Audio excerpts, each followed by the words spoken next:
Muito bom dia a todos e bem-vindos a mais uma edição do Caminho da Inovação, desta vez dedicado ao tema A Inovação no Setor da Água. Nestes 5 minutos iniciais vamos falar sobre o compromisso da inovação no Pacto do Clima. No dia 12 de janeiro de 2021 vai fazer 6 anos que foi assinado o Acordo de Paris. Nesse dia histórico, 192 países assumiram o compromisso de reduzir as emissões de carbono com o objetivo de salvar o planeta. Mas na realidade não é de salvar o planeta que se trata, é de salvar a espécie humana. O planeta Terra já existia há muitos milhares de anos e cá vai continuar com ou sem nós. É a nossa sobrevivência que está em causa. Segundo um relatório publicado pela Fundação Ecológica Universal e liderado por Robert Watson, ex-presidente do IPCC da ONU, menos de 20% dos países que apresentaram planos de redução das emissões de gases com efeitos de estufa estão em vias de cumprir as metas acordadas.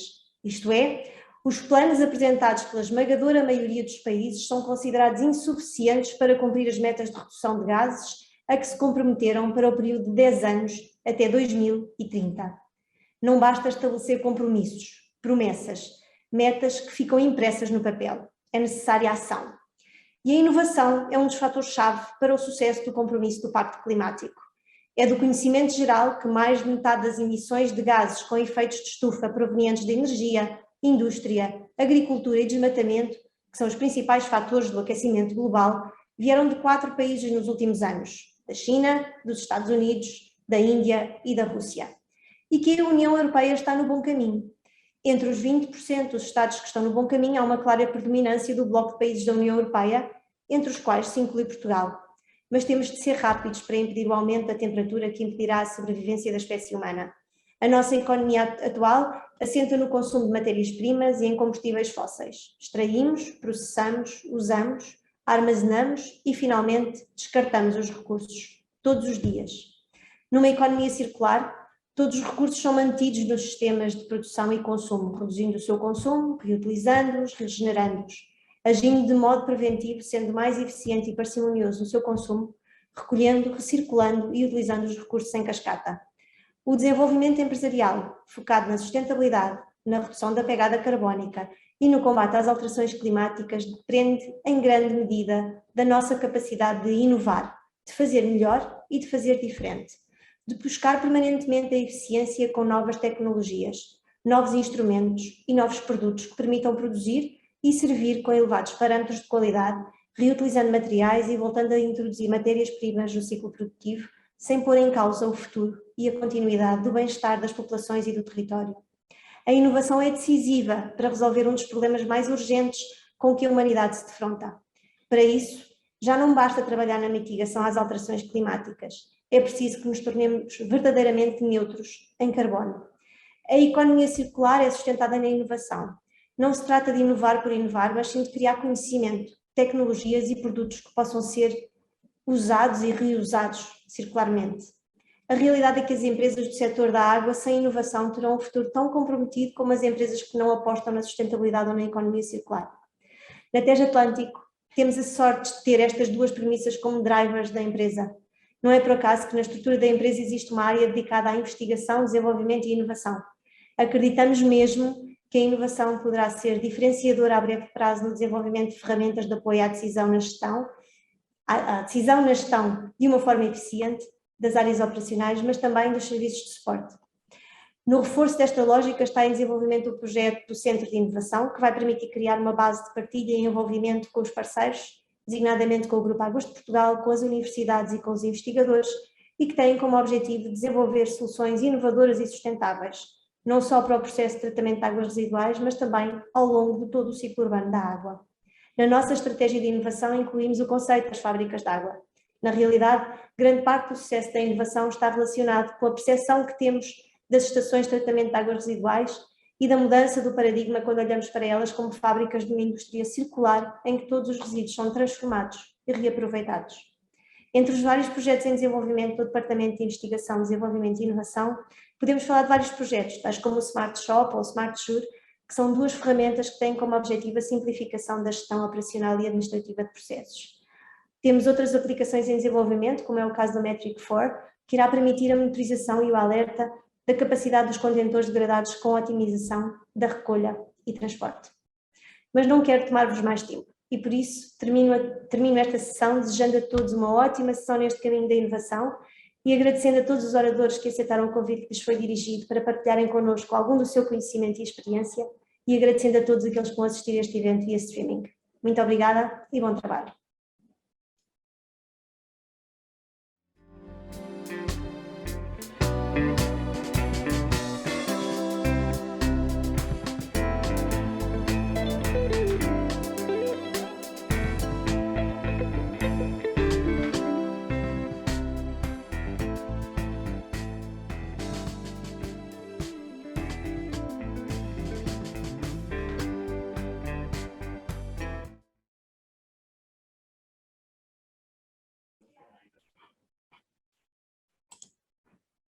Obrigada, doutora Ana Silveira. Bom dia e obrigada pela presença de todos.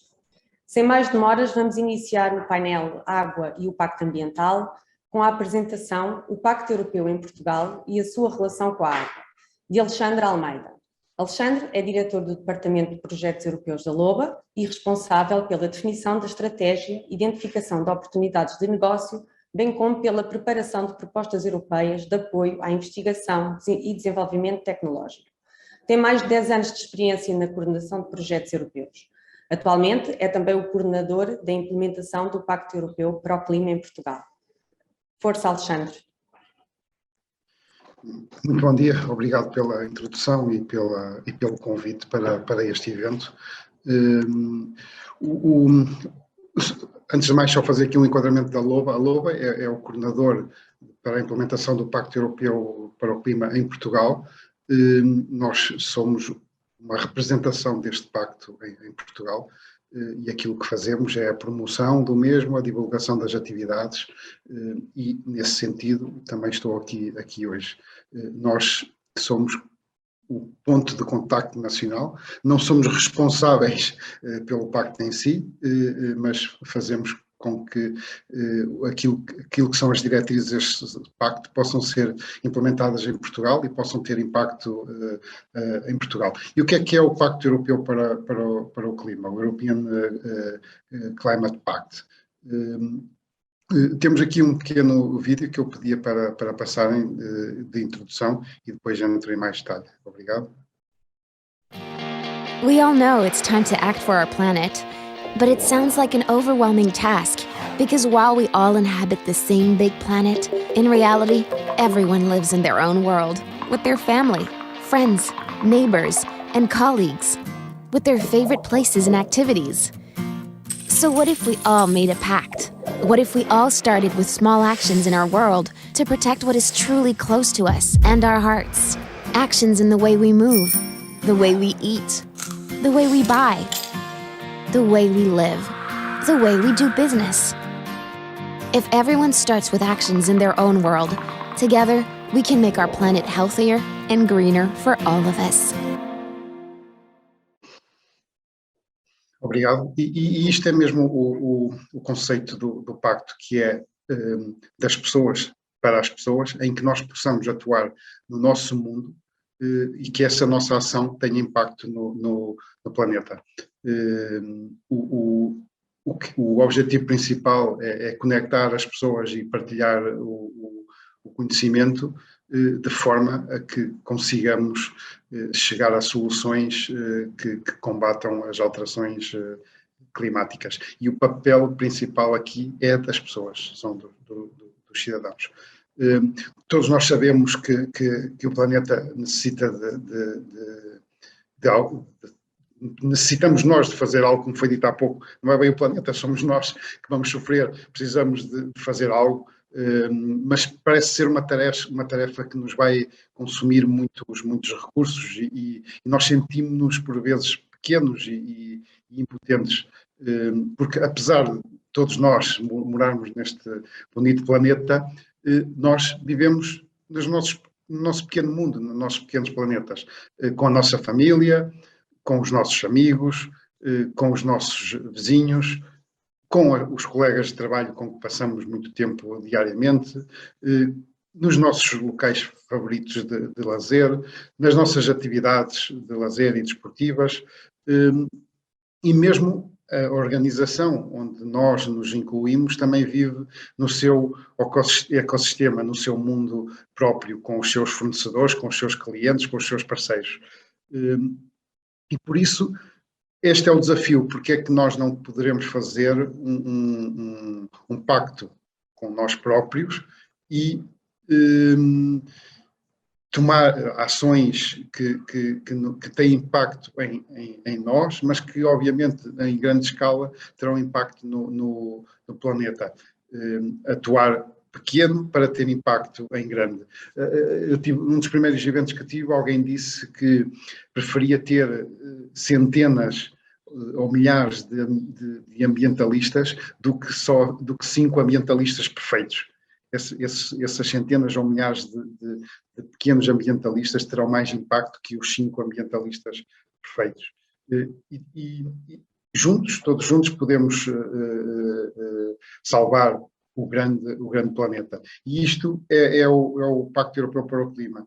Atuar em pequeno, atuar no nosso mundo para salvar o planeta. E como é que podemos fazer isso? Foi desenvolvido um website que se chama CountUsIn.org, onde tem um conjunto de pledges, de desafios, de promessas que nós podemos fazer em várias áreas, na área dos transportes, na área da habitação, na área da comida, e nós podemos ir a este website, fazer a nossa promessa e depois somos acompanhados, obviamente que não é aqui é um robô, mas somos acompanhados por exemplo, dissemos, vamos voar menos. Daqui a uma semana ou daqui a 2 semanas recebemos um mail, o que é que fizeram para isso? Começaram a usar o comboio, usaram outro tipo de transporte.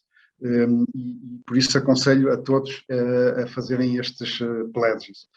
Depois, numa forma mais geral, e também como é que podem ser envolvidos no pacto, além desta intervenção que eu referi a nível do nosso mundo e através dos pledges, é falar com as pessoas, alertar para a necessidade de tomarmos ações, a família, os colegas, e depois aqui uma informação importante. Todos nós, e principalmente a audiência que está aqui hoje, quase certeza, poderemos ser embaixadores do pacto.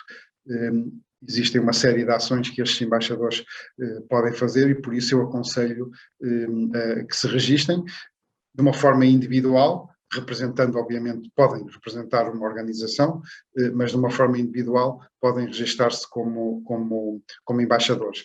As 4 grandes áreas do pacto, neste momento, são o green, está lá sempre, green, áreas verdes, mobilidade verde, edifícios verdes e o conhecimento, os skills verdes, tem a ver com a educação.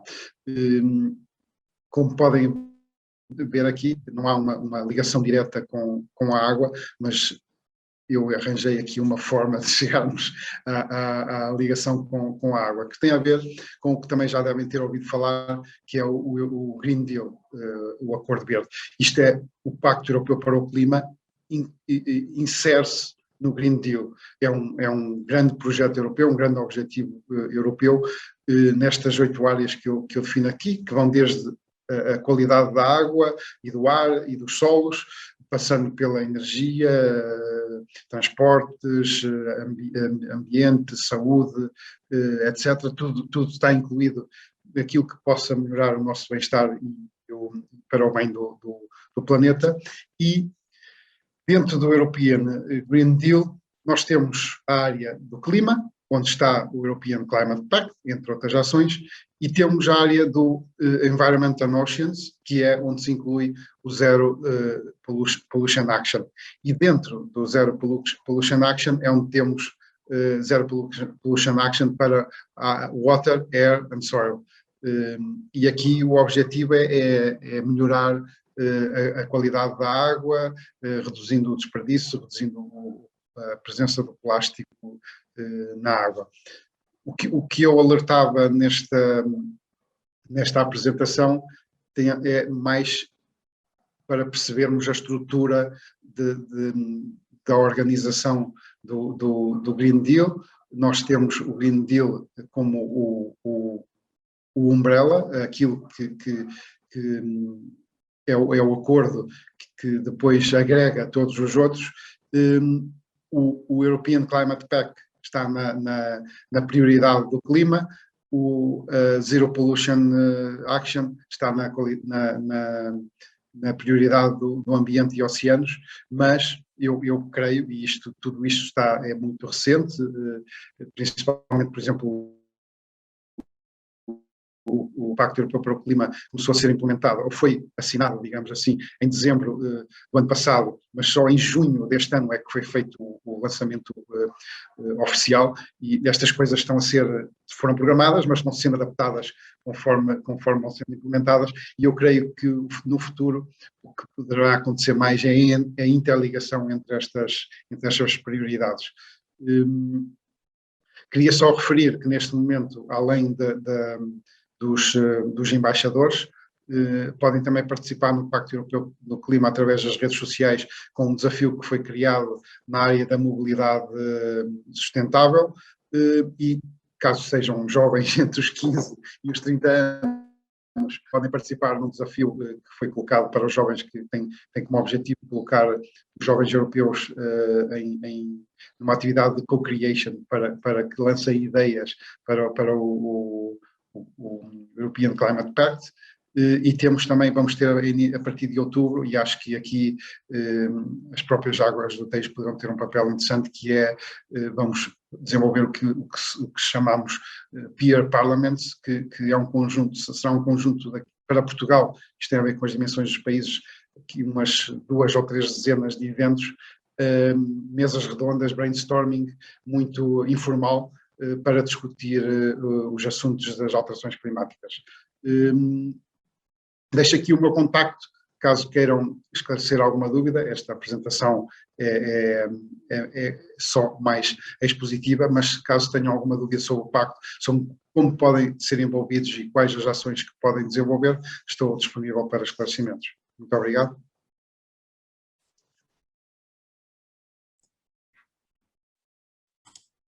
Obrigada, Alexandre. Damos continuidade a este painel, agora com a intervenção de Daniela Benfica, que irá falar sobre Climate Smart Utilities. É engenheira civil, mestre em recursos hídricos e saneamento ambiental, tem mais de 20 anos de experiência em gestão de águas urbanas, foi diretora-geral do Departamento de Esgotos Pluviais de Porto Alegre, Brasil, onde, entre outros projetos, coordenou a elaboração do Plano Diretor de Drenagem Urbana da cidade. Atualmente é diretora de programas estratégicos da Associação Internacional da Água. Por favor, Daniela.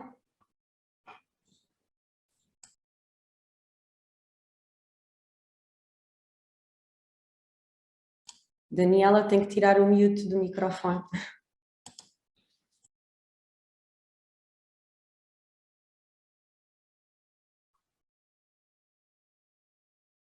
Obrigada, desculpe. Em primeiro lugar, gostaria de agradecer muito a oportunidade oferecida pelas Águas do Tejo Atlântico de fazermos essa apresentação hoje aqui em nome da IWA e discutirmos um assunto de importância tão grande nos dias atuais. Então, eu vou apresentar uma iniciativa da IWA chamada Climate Smart Utilities. Eu confesso que eu tive problemas para traduzir, eu traduzi toda a apresentação, mas eu fiquei muito na dúvida, a primeira apresentação que a gente faz em português desse projeto, e fiquei na dúvida como traduzir, seriam empresas de água e saneamento climaticamente inteligentes, alguma coisa assim. Achei que ficou muito estranho, então resolvi manter o termo em inglês, mas peço desculpas, eu não gosto de usar termos em inglês assim no meio. Falando um pouquinho sobre a IWA. A IWA é a Associação Internacional da Água. Nós temos mais de 70 anos de história, é atualmente a maior associação profissional do setor da água, reunindo tanto acadêmicos, investigadores, como profissionais realmente de provedores de serviço, de empresas de tecnologia, de órgãos públicos, e todos eles com o desafio, então, de colaborar para o enfrentamento dos problemas globais, regionais e locais no planejamento e na gestão dos recursos hídricos. A atuação da IWA se dá em todo o ciclo da água, mas nós temos um foco não exclusivo, porém predominantemente urbano. A EWA tem uma série de programas, de objetivos estratégicos, nos quais eu não vou entrar em detalhes no momento, mas queria apenas frisar que essa iniciativa está muito relacionada com esses 3 objetivos que eu marquei aqui, que seria sermos um espaço para troca de conhecimento, uma ponte entre a pesquisa e a prática, porque mais de 50% dos nossos sócios, acho que mais de 60% na realidade, são provenientes da academia, são professores e pesquisadores. Então a ideia é de fazer uma ponte para que essas inovações, esses produtos dessas pesquisas sejam efetivamente aplicados na prática e, consequentemente, apoiarmos a implementação, a construção dos Objetivos de Desenvolvimento Sustentável. O que é, então, a Climate Smart Utilities, iniciativa Climate Smart Utilities? Primeiro, o que são Climate Smart Utilities, né? São prestadores de serviços de água e saneamento, quer sejam empresas públicas, privadas ou mistas, que estejam, de alguma forma, aumentando ou tentando aumentar a sua resiliência climática e, simultaneamente, contribuindo para uma redução significativa e sustentável das suas emissões de carbono. E qual foi a inspiração, então, para essa iniciativa? Foi um projeto, uma parceria com a GIZ, chamado Wastewater Companies for Climate Mitigation, ou, resumidamente, WACLIM. O WACLIM teve 2 fases, o WACLIM 1 e 2, o 2 está terminando agora, e o produto final desse projeto foi uma ferramenta, a ferramenta ECAN, que eu vou falar no final da minha apresentação, um pouquinho sobre ela, que é uma ferramenta que permite que as empresas de água e saneamento avaliem as suas emissões de carbono.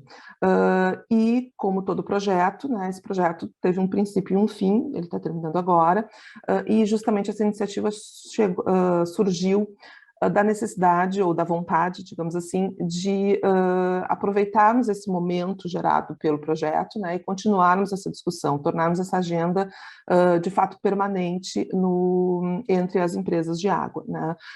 E para isso, então, nós criamos essa iniciativa Climate Smart Utilities, que é baseada em 4 pilares principais.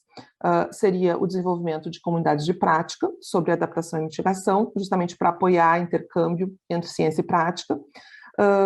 Uma plataforma web, que é para permitir um espaço para compartilhamento de informações, um outro fórum, uma outra plataforma de discussões voltada especificamente para os líderes das empresas, né, para níveis de executivo para cima, porque normalmente a gente tem a percepção que é mais fácil o intercâmbio, a troca de experiências entre o nível técnico, mas quando chega nos tomadores de decisão não é tão simples assim. E, por fim, a definição de uma visão do que é e de como atingir uma Climate Smart Utility e um programa de reconhecimento, então, dos esforços que essas empresas estão atingindo.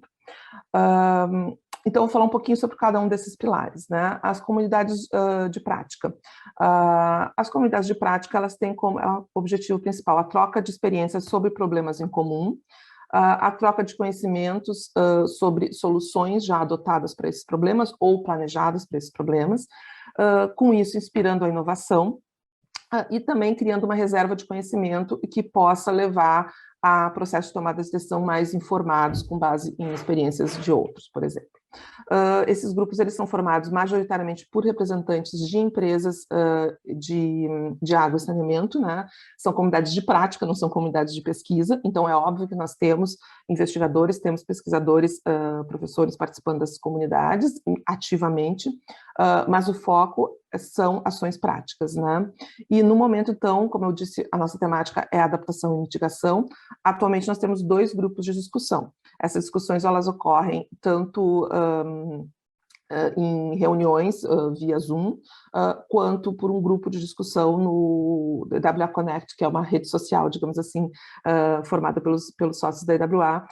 Então, também, quando qualquer temática que se quer debater, podem colocar também ali em intervalos entre as reuniões que acontecem periodicamente. Então, os nossos 2 grupos de discussão, o primeiro deles tem como objetivo integrar a adaptação às alterações climáticas na gestão e no planejamento de ativos.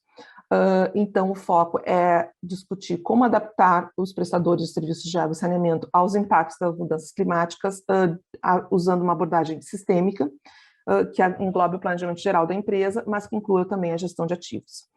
Nesse contexto, alguns tópicos assim eu trouxe aqui que estão sendo debatidos nas últimas reuniões seria como planejar a adaptação às mudanças climáticas frente às incertezas, um cenário de fortes incertezas. Então, como usar e modificar ativos existentes, como explorar prós e contras da descentralização, por exemplo, como discutir questão da diversificação das fontes de água, como isso poderia contribuir, e também como usar combinadamente estruturas verdes e cinzas, são alguns tópicos que vêm sendo discutidos. Também tem a questão de como a gestão integrada das águas urbanas pode colaborar para o desenvolvimento e implementação de soluções adaptativas, sempre tendo em mente que o foco é a neutralidade carbônica. E, por fim, como nós podemos ter projetos à prova de mudanças climáticas, né? Como os nossos projetos de engenharia podem lidar com isso. A gente tem um segundo grupo de discussão, então, que é focado em como reduzir a pegada de carbono dos ativos. E, então, basicamente, as discussões giram em torno de soluções tecnológicas que permitam a redução do carbono gerado no ciclo de gestão das águas urbanas, aumentando o potencial de produção de energia e desenvolvendo abordagens, implementando abordagens de economia circular. Nesse sentido, os tópicos prioritários que foram identificados pelos grupos são definir uma abordagem e uma ferramenta comum para monitoramento de gases de efeito estufa, eventualmente pode ser a ICAM, dispor de uma plataforma para compartilhar as experiências sobre as abordagens de baixo carbono e tecnologias ou desafios específicos, desenvolver incentivos financeiros para o investimento em tecnologias verdes, isso é muito importante, né, viabilizar economicamente, e, por fim, também criar um roteiro com metas claras para se atingir a neutralidade climática. E, para isso, obviamente, essa ferramenta que eu mencionei é muito importante, porque ela dá uma base para comparação. Tá? Então, o segundo pilar é essa plataforma web, que permite, então, esse compartilhamento de informações permanentemente. A gente já está no ar, então, com essa plataforma, climatesmartwater.org, e, então, a missão da IWA é manter permanentemente atualizada, então, com essa plataforma, com não apenas com materiais recebidos dos participantes dessa iniciativa, mas também com pesquisa nossa sobre outras regiões, outros cenários, outros atores que estejam envolvidos nisso e que não estejam participando agora da iniciativa e que poderão ser parceiros para o futuro. Então, a gente pretende sempre manter atualizada como uma fonte de recursos para qualquer um que esteja interessado nessa temática. Essa plataforma é de livre acesso. O terceiro pilar, então, seria o engajamento de líderes, né? O engajamento de líderes, como eu mencionei antes, ele é importante porque, na realidade, por mais que os profissionais estejam comprometidos, digamos assim, com a ideia da resiliência climática e da neutralidade carbônica, os tomadores de decisão também precisam estar, né? Senão não se avança. Então, justamente, a ideia é promover um intercâmbio entre os executivos, entre os líderes dessas empresas de prestação de serviços de água e saneamento, para que eles compartilhem as suas experiências com seus pares, tanto em termos de experiências positivas, as suas áreas de excelência, quanto as suas deficiências e os seus desafios. E como é que funciona? Funciona diferentemente das comunidades de prática, funciona por solicitação, então, por exemplo, um líder de uma empresa nos procura e diz, eu estou precisando compartilhar, aprender sobre determinado tema, a IWA, então, se mobiliza para identificar possíveis colaboradores, então são feitas pequenas reuniões com 2 a 3 pessoas para que possa haver um debate sobre isso. Esporadicamente também a ideia é promover reuniões globais com a presença de múltiplos líderes, justamente para estimular o networking e também o pensamento inovador, né, entre os líderes, não no nível de profissionais. A visão e o programa de reconhecimento. Então, foi desenvolvida uma visão sobre o que é e como chegar a tornar-se uma Climate Smart Utility. Essa visão já está disponível para endosso pelos prestadores de serviço, então no momento que uma empresa endossa, isso digamos assim, uma atitude meramente protocolar, digamos assim, mas ela tem o sentido, ela tem o significado de dizer sim, essa é uma temática, uma agenda muito importante para nós e nós estamos comprometidos com essa temática, né? Então já está, é bem recente esse lançamento dessa visão, mas ela já está disponível para endosso, e inclusive já há empresas de água e saneamento em Portugal que já endossaram essa visão. Há empresas portuguesas participando dessa iniciativa, na realidade. Está sendo também desenvolvido um programa de reconhecimento para essas empresas que já iniciaram ou estão iniciando sua jornada rumo a se tornarem Climate Smart, e esse programa está estruturado em 3 pilares. O primeiro é a redução de emissões, para que os prestadores de serviço, de fato, deem o passo inicial nessa jornada. A adaptação, para que esses prestadores de serviço possam planejar suas infraestruturas de uma forma adaptável e resiliente, contribuindo, por exemplo, combinando, por exemplo, abordagens centralizadas e descentralizadas, infraestruturas naturais, nature-based solutions, e construídas, né? Então, são medidas que possam contribuir também nessa jornada. E, por fim, o desenvolvimento de lideranças para envolver os diversos stakeholders, não apenas as empresas de água e saneamento, mas os cidadãos, que foi mencionado anteriormente, justamente na apresentação anterior, os planejadores urbanos, porque é um ramo extremamente relacionado com a gestão da água, né, a gestão urbana, indústrias, reguladores, que são também atores muito importantes, de forma que viabilize-se, então, a adoção das medidas necessárias para se atingir serviços de água e saneamento efetivamente resilientes e de baixo carbono. As possibilidades de engajamento eu trouxe aqui. Nós temos, então, as comunidades de prática, como eu mencionei, elas têm reuniões periódicas, mas elas podem também, pode-se começar as discussões por meio do IWA Connect, que é essa rede social, digamos assim, da IWA. Temos a plataforma web, que eu mencionei, já está em funcionamento, e nós temos um questionário aqui que vocês podem acessar por esse link, que ele visa identificar as 20 principais ações de adaptação e mitigação já tomadas por provedores de serviços de água e saneamento no mundo todo, né? Então, para estimular a participação das empresas mostrando seus projetos. Então, essas ações, as 20 ações selecionadas, elas serão publicadas nessa nossa plataforma web. Esses projetos também vão ser exibidos nas redes sociais da IWA, vão receber bastante visibilidade, e, por fim, também vão ter um desconto nas publicações da IWA Publishing, na realidade, nos livros e outras publicações, porque as revistas científicas já se tornaram open access agora no início desse ano. Por fim, eu vou falar muito brevemente sobre a ferramenta ECAN. Então, a ferramenta ECAN, como eu mencionei antes, ela foi desenvolvida pelo projeto WACLIN, liderado pela GIZ, com a participação nas 2 etapas, WACLIN 1 e 2, da IWA. ECAN é o acrônimo em inglês para Ferramenta de Avaliação e Monitoramento de Emissões de Carbono e Desempenho Energético, que resume exatamente o que ela é. Então, ela é de uso livre, código aberto, totalmente online, não precisa fazer download de nenhum aplicativo, e ela é considerada segura porque ela não armazena dados fornecidos pelo usuário, apenas durante o uso da ferramenta em si, né? Então, a ECAN permite que uma empresa de água e saneamento avalie as suas emissões de gases de efeito estufa e o seu consumo de energia também, dessa forma, identificando potenciais áreas para a redução das emissões e do uso de energia, e permitindo tanto a melhoria da eficiência geral dos sistemas, como também uma consequente redução de custos.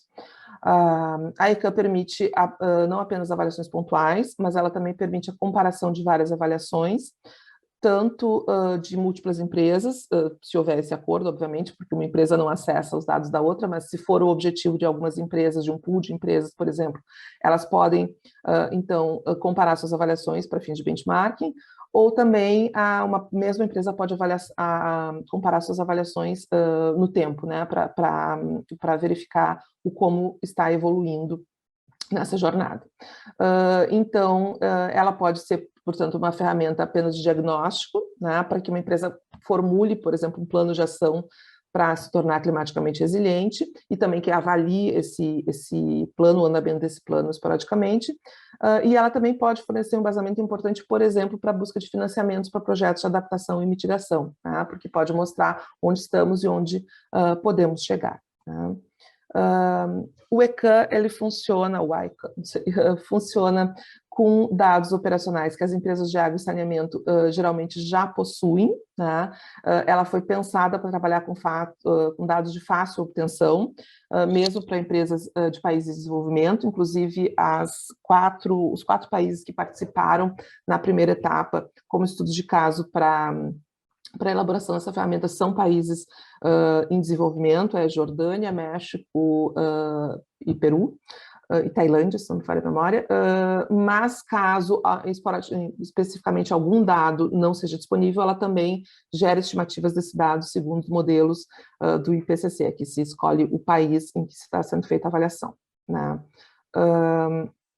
Ela também tem capacidade de avaliar todas as etapas dos serviços, né? Eu mostro aqui nessa tela. No caso do abastecimento de água, ela considera as etapas de captação, tratamento e distribuição, e no caso de águas residuais, ela considera tanto a coleta quanto o tratamento, mas ela também oferece a possibilidade de avaliar soluções in situ, né? Fossas sépticas, por exemplo.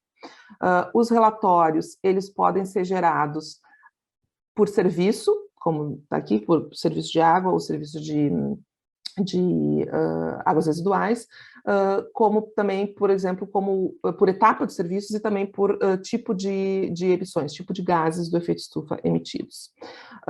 Como eu mencionei aqui antes também, por exemplo, aqui dá para fazer uma comparação, nesse caso aqui, nessa tela que eu copiei aqui, está fazendo uma comparação da mesma empresa em 2 anos diferentes, né, em avaliações realizadas em 2 anos consecutivos, 2019 e 2020. Alguns exemplos de Climate Smart Utilities. No início a minha ideia era trazer um estudo de caso completo aqui, mas no fim, quando eu estava preparando a apresentação, eu acabei desistindo, porque pelo tempo eu não ia conseguir entrar em maiores detalhes de nenhum. Então eu resolvi trazer aqui, fornecer o acesso para esses estudos de caso. Nós temos 2 fontes de dados. Nós temos o site, então, da iniciativa Climate Smart Utilities, que é um site da IWA, onde nós temos, então, vários estudos de caso de empresas, então, no mundo inteiro, que já começaram essa jornada, né? Não necessariamente com essa ferramenta, né? Cada empresa utilizou uma abordagem diferente em função dos problemas principais que ela mesma diagnosticou. Mas é bastante interessante, então tem um resumo de cada um desses casos no site da iniciativa, e tem também um link para um seminário, para um webinar que foi realizado em cada um desses estudos de caso. Então, quem tiver interesse em aprofundar um pouco mais sobre um em específico, pode assistir ao webinar.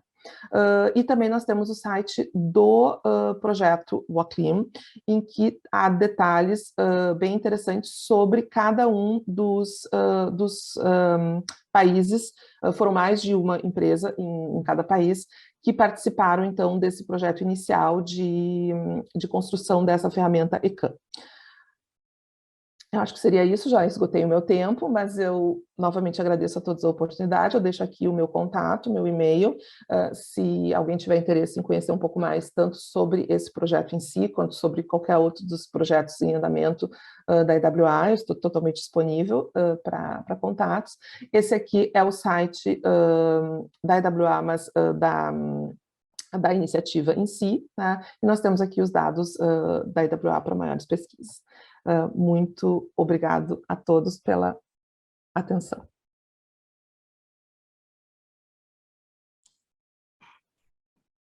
Obrigada, Daniela. A última apresentação do painel cabe à Ana Silvia Santos, com uma intervenção sobre a reutilização de água para mitigação das alterações climáticas. Ana Silvia Santos é engenheira civil pela Universidade Federal de Minas Gerais, mestre e doutora em engenharia civil, ramo de Tecnologia de Recursos Hídricos e Saneamento pela Universidade Federal do Rio de Janeiro.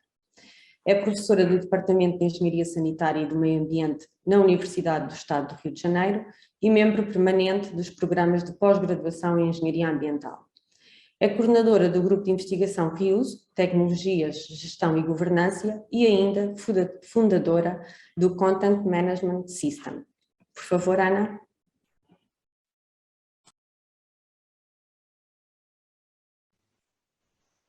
Bom, olá a todos, um bom dia. Para quem está aqui em Portugal, um bom dia. Para quem está lá no Brasil, quase uma boa madrugada. Espero que estejam todos bem.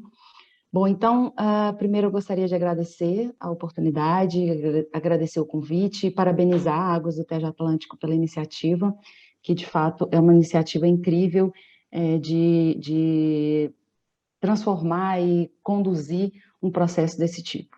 Eu vou aqui compartilhar a minha tela.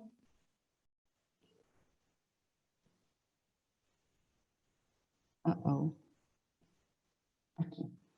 Bom, então o meu tema aqui é a reutilização da água para mitigação das alterações climáticas. Na verdade, vou fazer aqui uma conversa um pouco mais técnica, as duas conversas anteriores foram mais institucionais, e aqui eu vou fazer uma conversa mais acadêmica, talvez.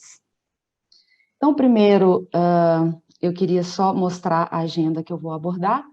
Então, a agenda, vamos falar aqui basicamente em 3 pontos. O primeiro ponto é uma contextualização sobre a valorização, a desvalorização e a revalorização do esgoto, como vocês chamam aqui em Portugal, de águas residuais, no Brasil chamamos mais esgoto. A revalorização tem um link forte com as alterações climáticas, já que elas acabam incentivando a escassez hídrica em diversas regiões do planeta. Depois passamos, então, para a reutilização, que é uma das ferramentas, uma das possibilidades para minimizar os impactos da escassez hídrica, seria o nosso ponto 2, e vamos dizer aqui no mundo quem regula, quem pratica e como que anda essa história.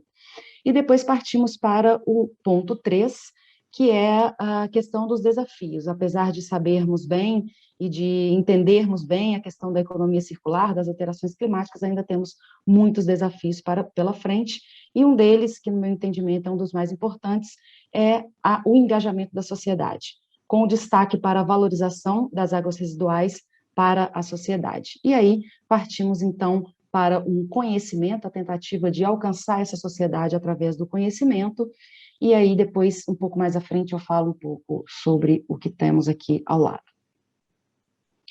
Bom, então, rapidamente, aqui tem uma linha do tempo desde 3.000 anos antes de Cristo até os dias atuais. Então, eu vou tentar ser breve, é um assunto que eu gosto bastante, mas eu vou tentar ser breve para ficar aí dentro do meu tempo. Então, a gente já tem um conhecimento de que é mais de 3.000 anos antes de Cristo, nas civilizações mais antigas, da Grécia Antiga, da Mohenjo-Daro, hoje Vale do Indo, os dutos e tubulações já encaminhavam os esgotos para a agricultura, então estamos aí num entendimento da valorização dos esgotos. Posteriormente, final do período antes de Cristo até... Deixa eu só colocar uma ponta para ficar mais fácil de enxergar. Bom, então, final, ainda período antes de Cristo, início depois de Cristo, temos o Império Romano e a Cloaca Máxima, que recebia todos os dejetos, como todos vocês têm conhecimento, mas aqui tem um destaque, inclusive, para a deusa Cloacina, que tinha, inclusive, um santuário para mostrar a importância desse entendimento. Já no século XVIII, tivemos, então, a tentativa de emplacar uma doutrina muito parecida com o que temos hoje em termos de economia circular, era a doutrina Círculos, que tentou ser emplacada por Pierre Leroux, que era um socialista da época, e que tinha apoio de grandes nomes da ciência, da arte, da leitura, da escrita, que era, por exemplo, Victor Hugo. Bom, essa doutrina Círculos, ela tinha, então, como base que os esgotos, que os dejetos fossem coletados nas casas das pessoas, mas como forma de pagamento de impostos. Tamanha era a valorização dos esgotos. Então, imagina, os esgotos seriam coletados e você não precisaria pagar imposto, porque o esgoto era uma forma de se pagar os impostos. Aí, posteriormente, já no século XIX, o entendimento da necessidade do saneamento para a garantia da saúde pública. Tivemos aí o período da cólera, da epidemia da cólera, e que trouxe esse entendimento sobre a necessidade de um saneamento adequado para a garantia da saúde pública. Eu vou pular aqui a Revolução Industrial e já volto para ela. porque aqui no século XIX, final do século XIX, início do século XX, já tivemos, então, a construção dos esgotos de Paris, e os esgotos de Paris, então, eram muito valorizados naquele período, onde os nobres faziam passeios elegantes, chiques, pelos esgotos de Paris, para conhecer, e era um entendimento de que que a população, que a sociedade deveria, então, se engajar naquela questão dos esgotos. Bom, mas nesse período aqui, Revolução Industrial, final do século, segunda metade do século XVIII, começamos a ter o interesse por soluções mais compactas de efluentes, já que anteriormente utilizava-se muitas fazendas de esgoto, e essas fazendas de esgotos, então, recebiam efluentes, recebiam os dejetos, na verdade, que eram coletados pelos fosseiros, os night soilmen, que era, inclusive, uma profissão valorizada, hoje muito desvalorizada no mundo, mas naquele período, então, uma profissão bastante valorizada. Bom, então esses dejetos eram lançados nessas fazendas de esgotos, que valorizava os campos agricultáveis, inclusive a região era bem valorizada se ela tivesse recebido tantos anos de recebimento de dejetos, era melhor do que estar nos bairros mais chiques da cidade. Bom, mas aí com a Revolução Industrial a gente teve um crescimento populacional, demoramos aí um pouco mais de um século para enxergar esse crescimento populacional acelerado, que levou o interesse por soluções compactas, já que as fazendas de esgoto ocupavam áreas muito grandes. E aí já no século XX, tivemos então a primeira lei de reutilização de águas no mundo, que é da Califórnia, em 1918, a primeira instalação de reuso potável direto no mundo, que é na Namíbia, em Windhoek, e agora já no século XX e no século XXI, um novo interesse pela valorização dessas águas residuais. Bom, aqui então eu destaco ainda nesse conceito da desvalorização, revalorização, né? Então a gente tinha uma valorização, foi desvalorizado, e agora a gente percorre aí um caminho para a revalorização. Então, temos aqui duas variáveis importantes. A primeira delas é, de fato, o valor dos esgotos, o valor das águas residuais, que no passado é o entendimento natural de valor dos esgotos como fonte de nutrientes, e já no presente, futuro, a gente tem aí presente uma desvalorização e agora um grande esforço para a valorização, considerando que a nossa sociedade foi construída com base num conceito de que o resíduo é ruim e deve ser jogado fora. O crescimento populacional foi responsável pela ruptura da prática, já que não se havia espaço nas cidades para as fazendas de esgotos, e, portanto, agora, no presente e futuro, a gente tem aí um novo interesse a partir desse crescimento populacional, já que estamos vivendo aí a questão da indisponibilidade hídrica atual e futura para abastecimento doméstico, produção de alimentos e outros, e aqui temos uma forte relação com a questão das alterações climáticas que tem agravado esses problemas da escassez hídrica. No segundo ponto, falamos já especificamente da reutilização, quem regula e quem pratica. Essa é uma linha do tempo que construímos aqui. Eu estou num período de pós-doutoramento na Universidade do Minho, aqui em Braga, e foi uma linha do tempo que construímos aqui no grupo de pesquisa, que é um artigo que está aí em vias de publicação. Bom, então, rapidamente, eu queria dar só alguns destaques. Como já dei para o caso da Califórnia, em 1918, Israel, que apresenta um importante papel no mundo em termos de reutilização, e a WHO, com suas primeiras diretrizes para reutilização de água para a irrigação, e já com sucessivas alterações, sucessivas atualizações, inclusive para o reuso potável. Destaco aqui ainda a Namíbia e a Austrália, que já apresentam padrões e diretrizes para reuso potável. E, por fim, o documento da União Europeia, o documento regulador da União Europeia, muito bem construído e bem estruturado, com destaque para a abordagem Fit for Purpose, que é ajustada a cada caso. Bom, passando para quem pratica, ainda no ponto 2, né, em relação ao mundo, Brasil, Portugal. No mundo, então, aproximadamente 50% do esgoto gerado é tratado e somente 11% é reutilizado de maneira planejada. No caso do Brasil, temos aí uma dificuldade muito grande em alcançar números mais altos, então temos aproximadamente 45% do esgoto gerado é tratado e 1,5% reusado de maneira planejada. Em Portugal, o índice de tratamento é de 85% e o reuso de maneira planejada também em torno de 1,5%, 1,2%. Aqui eu coloco, já eu vou falar, eu sou fundadora do Content Management System reusodeagua.org, onde a gente tem lá, seguindo a linha aí da plataforma web e das comunidades de prática destacadas aí pela Daniela, a gente faz lá exatamente um compartilhamento de conteúdo, uma troca de conteúdo relacionado à reutilização, com o objetivo de transformar mesmo. Aqui eu construí um mapa, vou tentar ser bem breve aqui, eu gostaria de colocar muito mais informações, mas diante do nosso tempo, infelizmente eu não tenho como colocar mais informações. Então aqui eu fiz um pupurri de fontes, mas queria dar destaque aqui para Israel, que é um país onde 90% do esgoto tratado é reutilizado, isso representa 40% da demanda na irrigação hídrica, é um país de destaque no mundo nesse setor. Depois eu venho para Singapura, onde 40% do esgoto tratado é reusado, com a previsão de aumentar isso para 55% até 2060. A Singapura importava água da Malásia, hoje ela importa esgoto, trata e exporta água para a Malásia, então também um case de sucesso.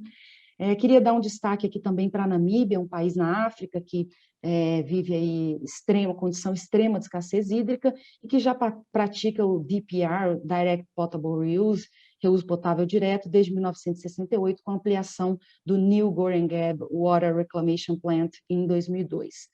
Bom, a Europa encontra-se aqui com aproximadamente 2,4% do esgoto tratado é reutilizado, isso significa um volume de 1 bilhão de metros cúbicos por ano.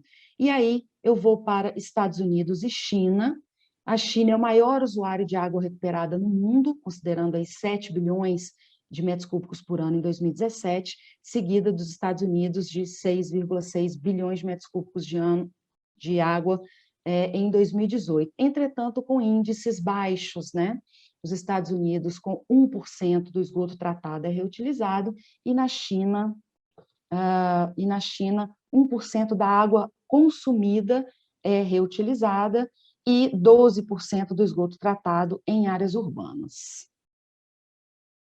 Ainda no tema aqui, quem pratica, nesse mesmo produto científico que desenvolvemos aqui no âmbito do meu pós-doutoramento, temos aqui o reuso potável indireto e o reuso potável direto. No caso do reuso potável indireto, temos a Inglaterra e a Bélgica, no contexto da Europa, não mais da União Europeia, a Inglaterra, mas no contexto da Europa.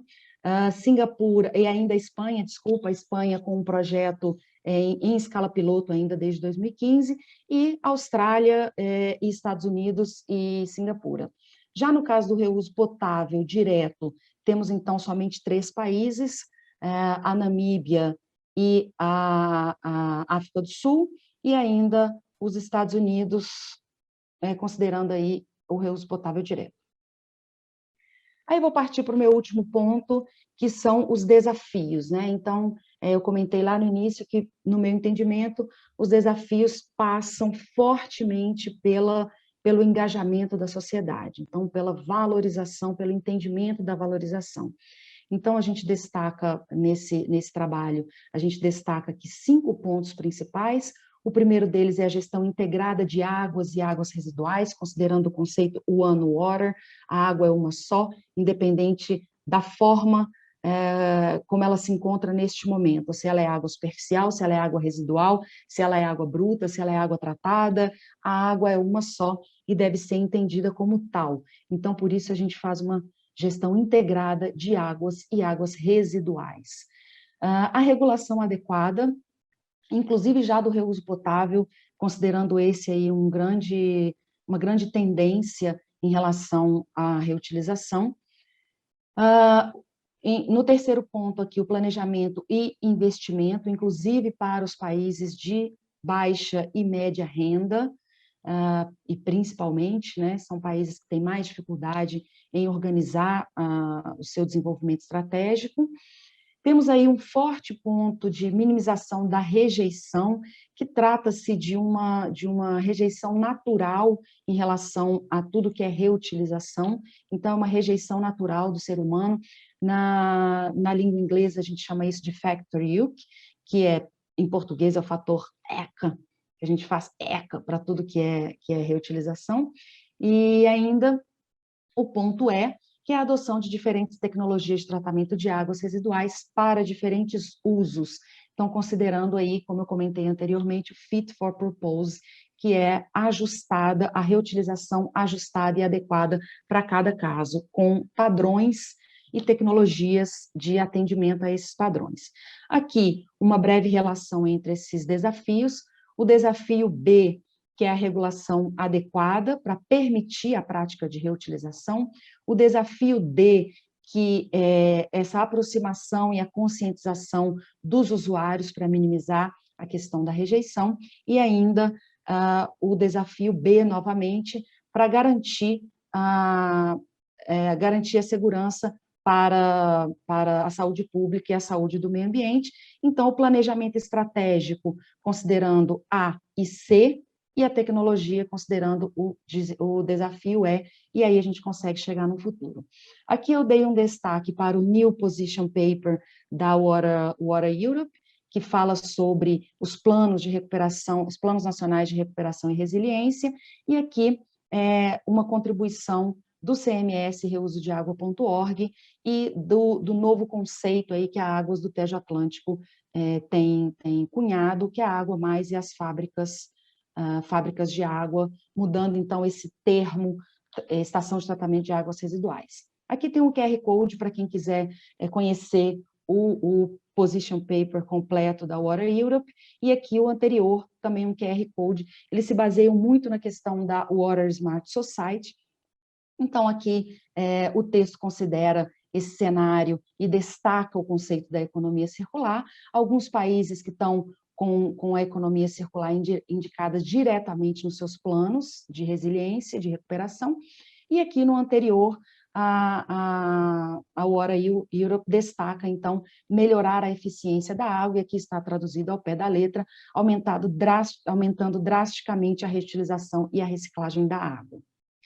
Bom, e aqui, então, eu faço um convite para quem está nos assistindo. Aqui é o home do nosso CMS, que é um Content Management System, reusodeagua.org, onde a gente fala aqui algumas ações educacionais, ações científicas, onde a gente tem sugestão de livro, de bibliografia, webinars, e aqui no conteúdo a gente sugere e indica alguns trabalhos científicos e trabalhos técnicos não científicos, temos em português e em inglês, e aqui o conceito da fábrica de água, que no meu entendimento é brilhante o conceito, traduzir o que é estação de tratamento de águas residuais para que o público acesse isso com mais vontade de gostar, com mais vontade de entender o que é a reutilização, e principalmente o efluente, a água residual ou o esgoto deixa de ganhar esse peso, né, um peso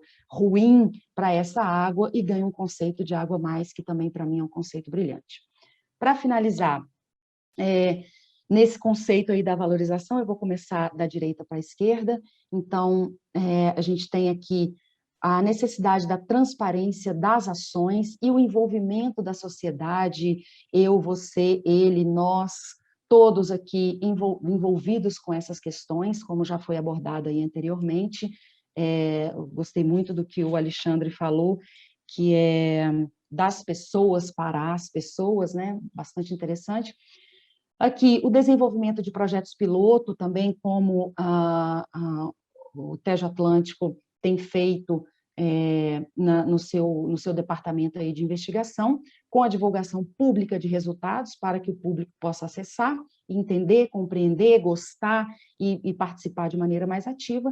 E aqui é o Museu da Valorização das Águas Residuais. Nós temos museus de água aí por todo o mundo, já tive o prazer de visitar alguns, eu adoro visitar o Museu da Água, inclusive aqui o Pavilhão da Água no Porto e o Museu da Água em Lisboa, e temos o Museu dos Esgotos de Paris, também bastante interessante, mas particularmente não conheço um museu de valorização das águas residuais. Fica aí o meu apelo, o meu desejo, que isso um dia se torne realidade. Muito obrigada, está aqui o meu contato. Nós temos também página, o reusodeagua.org, tem uma página no LinkedIn e também no Instagram. Então é isso, muito obrigada. Obrigada, Ana. Vamos então agora passar para um período de questões aos nossos oradores. Eu começava aqui pelo Alexandre. Alexandre, na sua opinião, quais são as maiores dificuldades na adoção de medidas eficazes no combate às alterações climáticas?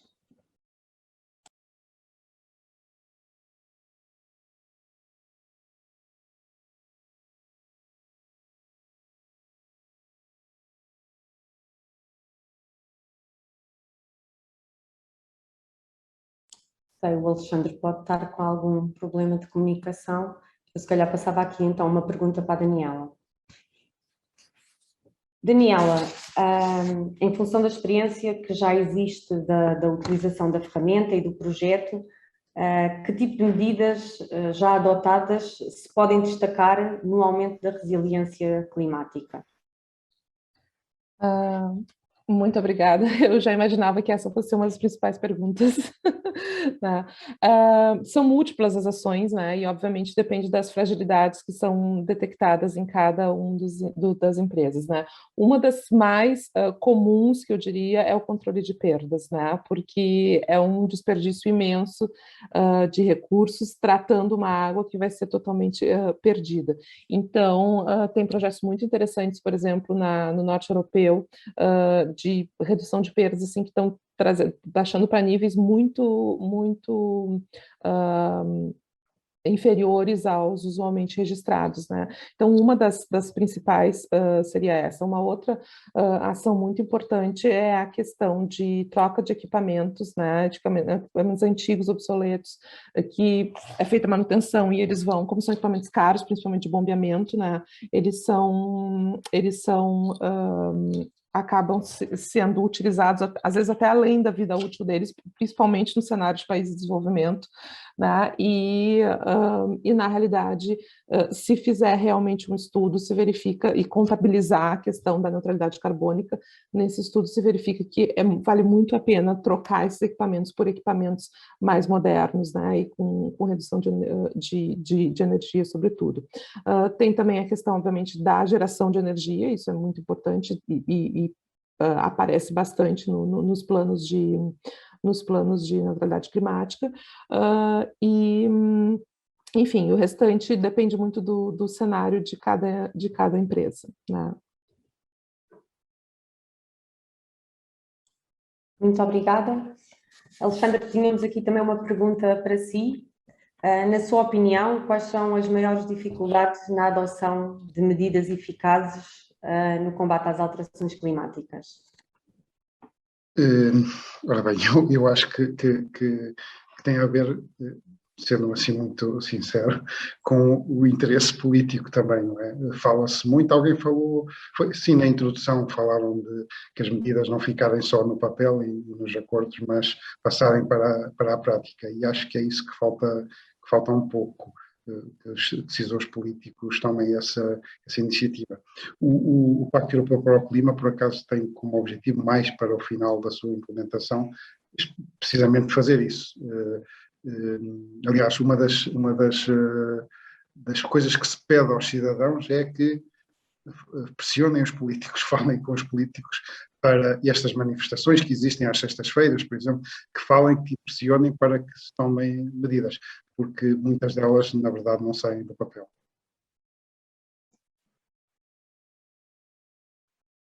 Obrigada, Alexandre. Ana, na sua opinião, quais são as principais dificuldades para a aceitação da água reutilizada e também que tipo de ações é que podiam ser adotadas para aumentar esta aceitação?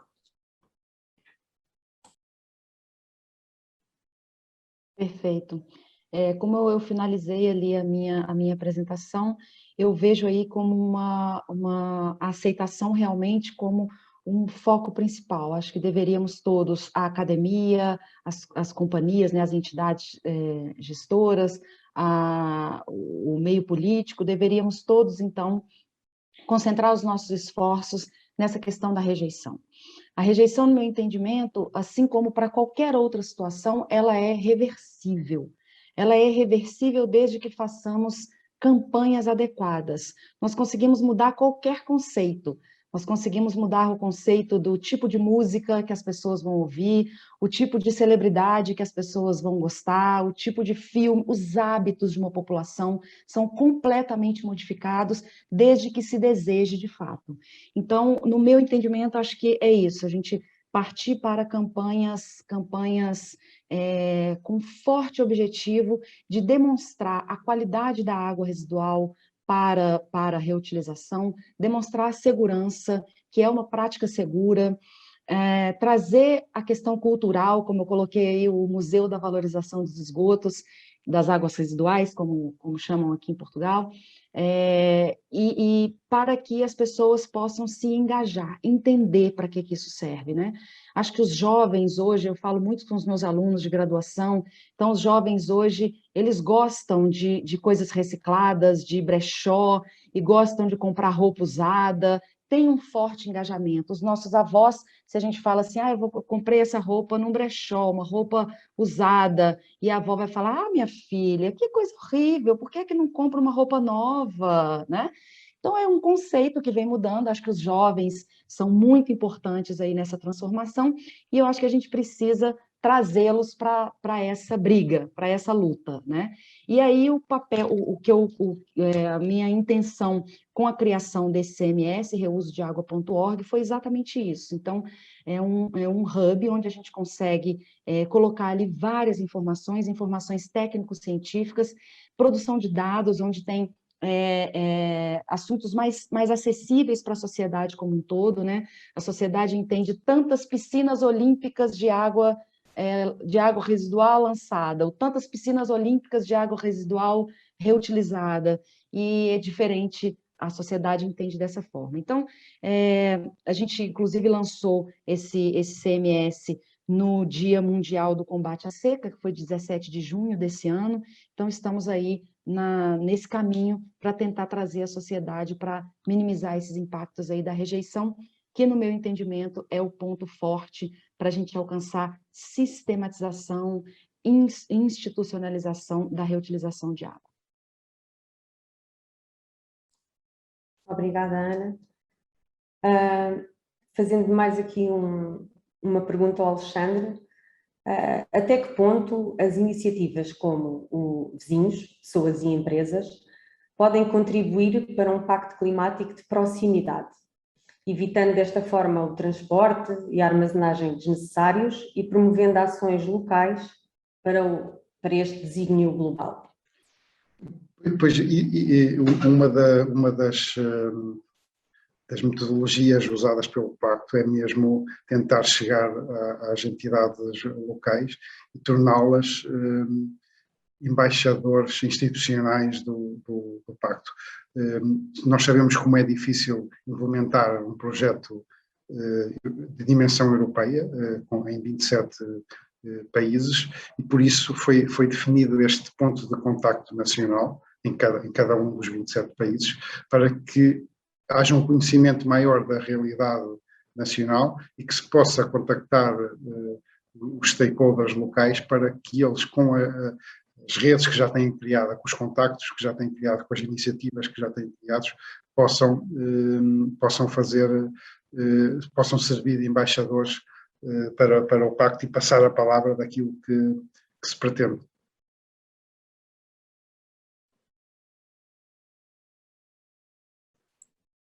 Muito obrigada, Alexandre. Daniela, relativamente à experiência da utilização da plataforma, do programa, quais são os principais obstáculos que já foram identificados e quais os próximos passos que também têm previstos para melhorar e para adotar neste programa?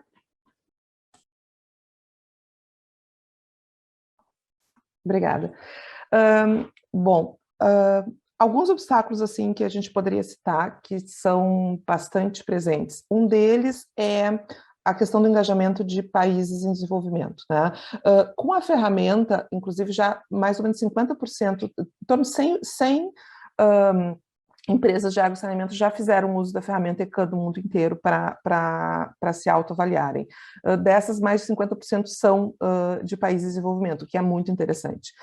Agora, no momento de agir, porque isso é apenas uma avaliação, né? No momento de efetivamente agir, o engajamento nos países em desenvolvimento é um pouco mais complicado, né? Porque a gente está falando de países, e na apresentação da Ana, inclusive, ela mencionou o Brasil, obviamente, que é o nosso principal estudo de caso, né? No nosso caso, como brasileiras. O Brasil é um país que trata menos de 50% dos seus esgotos, né? Então, daí eu vou entrar na minha cidade, Porto Alegre, que é uma cidade do sul do Brasil, uma das regiões mais desenvolvidas do Brasil. Nós temos índices muito baixos de tratamento de esgoto. Então, no momento em que a principal preocupação da empresa é aumentar esse tratamento, a gente chega com uma outra agenda, que é de resiliência climática. É difícil esse trabalho de convencimento de dizer que, na realidade, ela é tão importante quanto e que, na realidade, a gente tem que atingir essa meta de universalização do acesso ao esgoto de uma forma climaticamente inteligente, né? Então, eu diria que um dos principais desafios nossos é esse engajamento em países que têm problemas ainda a resolver. Portugal também tem, obviamente, mas é numa escala muito, muito diferente, né? Então, e na IWA, principalmente, que nós trabalhamos com todos os países, né? A gente verifica isso na África em escalas ainda piores, obviamente, no sul e sudeste asiático também. Então, isso eu diria que é uma questão muito importante. Uma outra questão muito importante é também o engajamento dos líderes, e daí a gente volta também afeta qualquer cenário, mas nesses cenários de países em desenvolvimento mais ainda, porque a gente tem muito aquela figura do líder que basicamente caiu ali, como a gente fala no Brasil, caiu de paraquedas ali, que não tem nenhuma relação com o setor da água, que não tem nenhum entendimento daquilo, que apenas é um político determinado que não se elegeu naquele ano e acabou recebendo, então, como compensação, um cargo público importante. E conversando com colegas de outras geografias, a gente percebe que o mesmo acontece em todos os países em desenvolvimento. Então, isso também é um problema, engajar líderes que são da área, que têm experiência mesmo, não sejam necessariamente engenheiros, como é o meu caso, mas de qualquer área que estejam trabalhando no setor da água, que conheçam a importância disso, é um certo desafio, mas é muito maior se esses profissionais não são. Então, só citei assim, dois desafios importantes para teres uma ideia. E quanto aos próximos passos, né, tem vários ainda, digamos assim, sendo debatidos. Um deles, por exemplo, é a questão de lançarmos um handbook, né, sobre o assunto. A gente estava até em discussão ontem sobre isso, porque os colegas querem propor a expressão em inglês como parte do título, pelo menos, Build Back Better, né? Então, para reconstruir melhor, e a gente disse, não, mas isso não faz sentido em todos os países, porque em muitos países é Build Better e não Build Back Better, né? Então, a gente está tentando achar alguma título, digamos assim, que seja pertinente a todos os cenários, mas, enfim, uma das ideias, por exemplo, é o lançamento desse handbook, né? Nós vamos ter agora na COP26 em Glasgow, nós vamos ter um evento paralelo no Pavilhão da Água, justamente sobre essa iniciativa, né? E estamos, então, continuando, e as ideias vão surgindo nessas comunidades de prática, né? A IWA, como administradora, digamos assim, do debate, obviamente contribui, né? Mas as ideias vêm principalmente dos participantes dessas comunidades. Obrigada, Daniela. Para terminar, aqui uma pergunta para a Ana.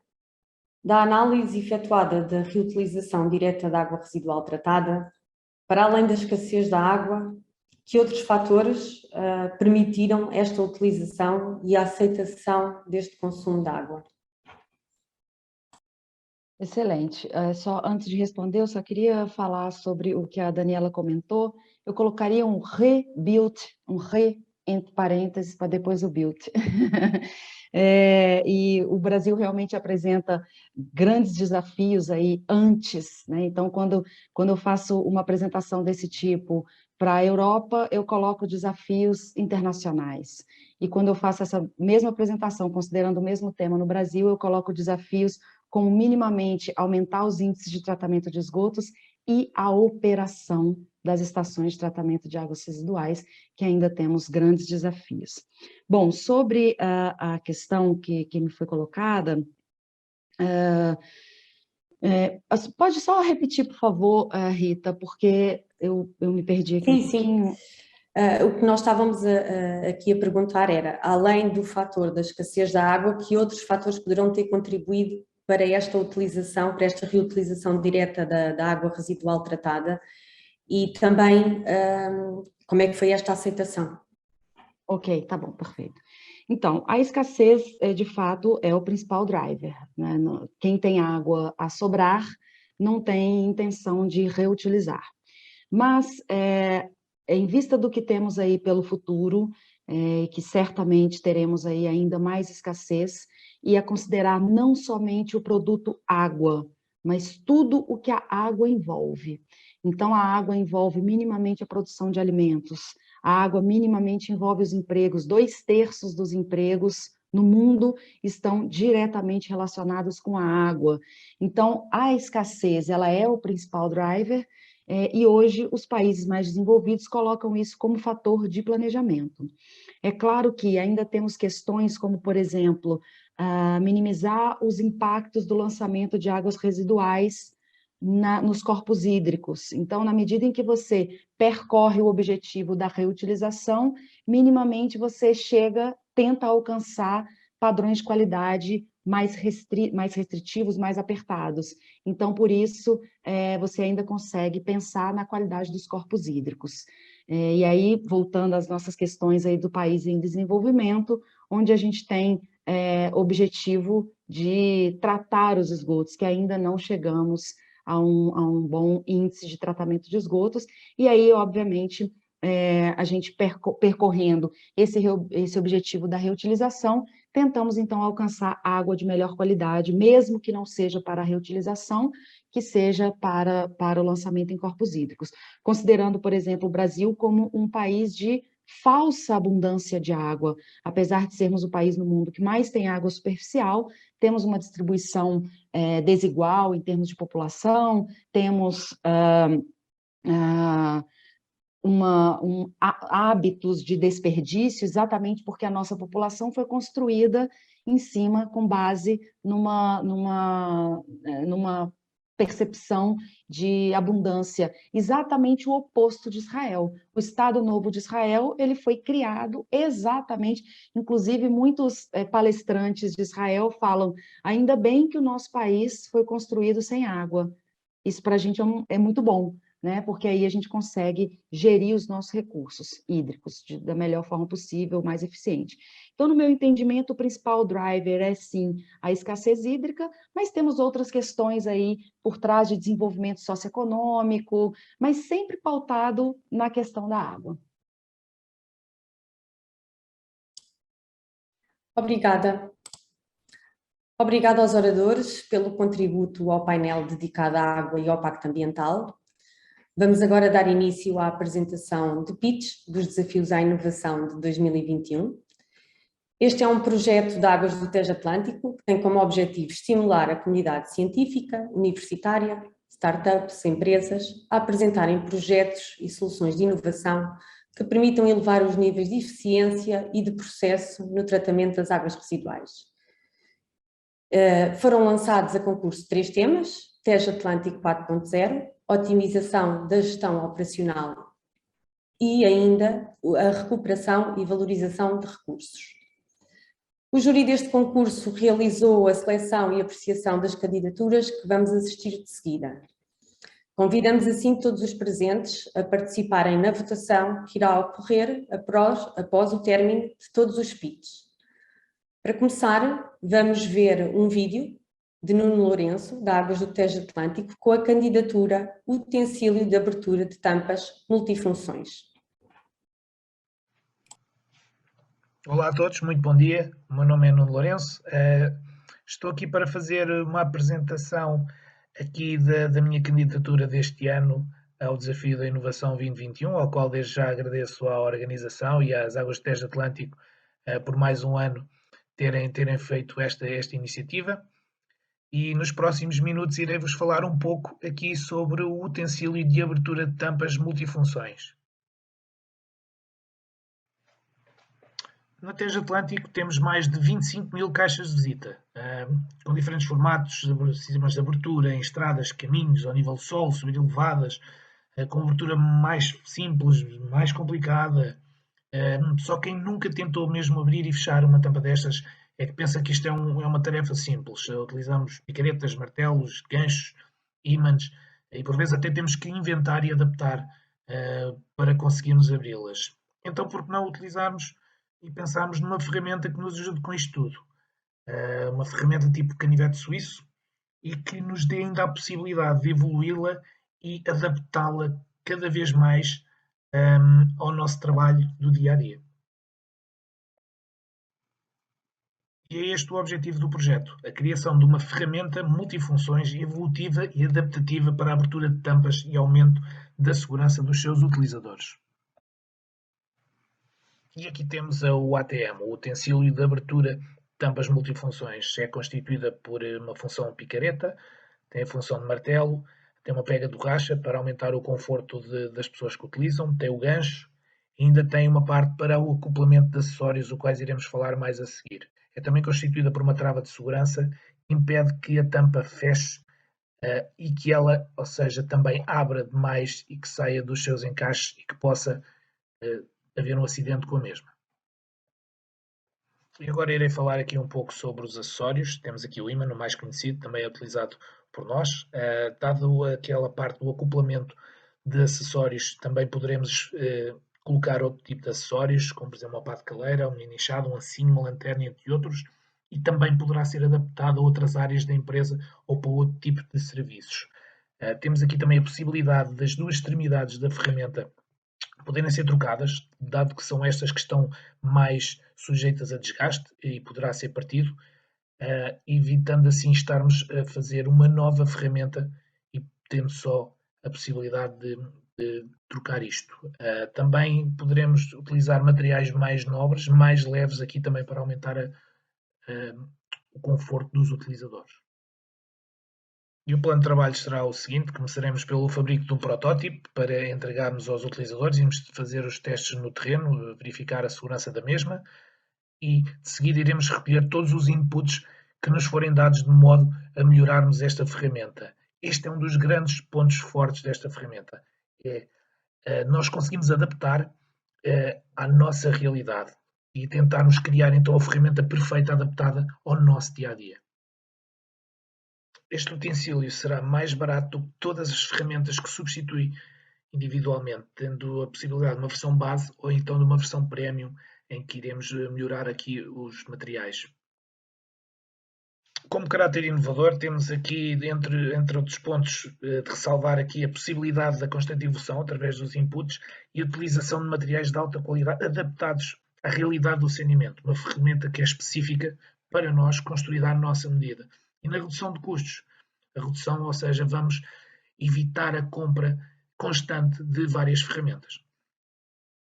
Na parte da eficiência dos processos, temos a redução de acidentes, a redução do tempo necessário para efetuarmos o trabalho e apenas uma ferramenta que tem que andar connosco. Na sustentabilidade, todos os materiais são reciclados e recicláveis, ou seja, não existindo qualquer tipo de desperdício. Temos a redução da pegada carbónica através da menor necessidade de compra de ferramentas e das cadeias de abastecimento da mesma, e ao ser um único utensílio evita ter 4 ou 5 ferramentas com cabos diferentes e assim iremos poupar aqui os recursos naturais. E é isto. Resta-me agradecer novamente a todos os que estão presentes nesta edição. Deixar também desde já o meu obrigado novamente às Águas do Tejo Atlântico, em especial aqui à equipa do ID, que é responsável aqui pela organização do Desafio à Inovação.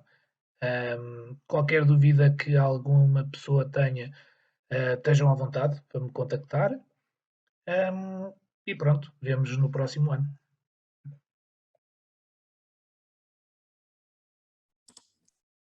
Dando aqui continuidade à apresentação das candidaturas, passamos agora à candidatura número 2, por Jorge Santos, da empresa Aqua in Silico, com a candidatura AIS Real Time, transformação digital das fábricas de água, mais eficiência, mais poupança, mais valorização.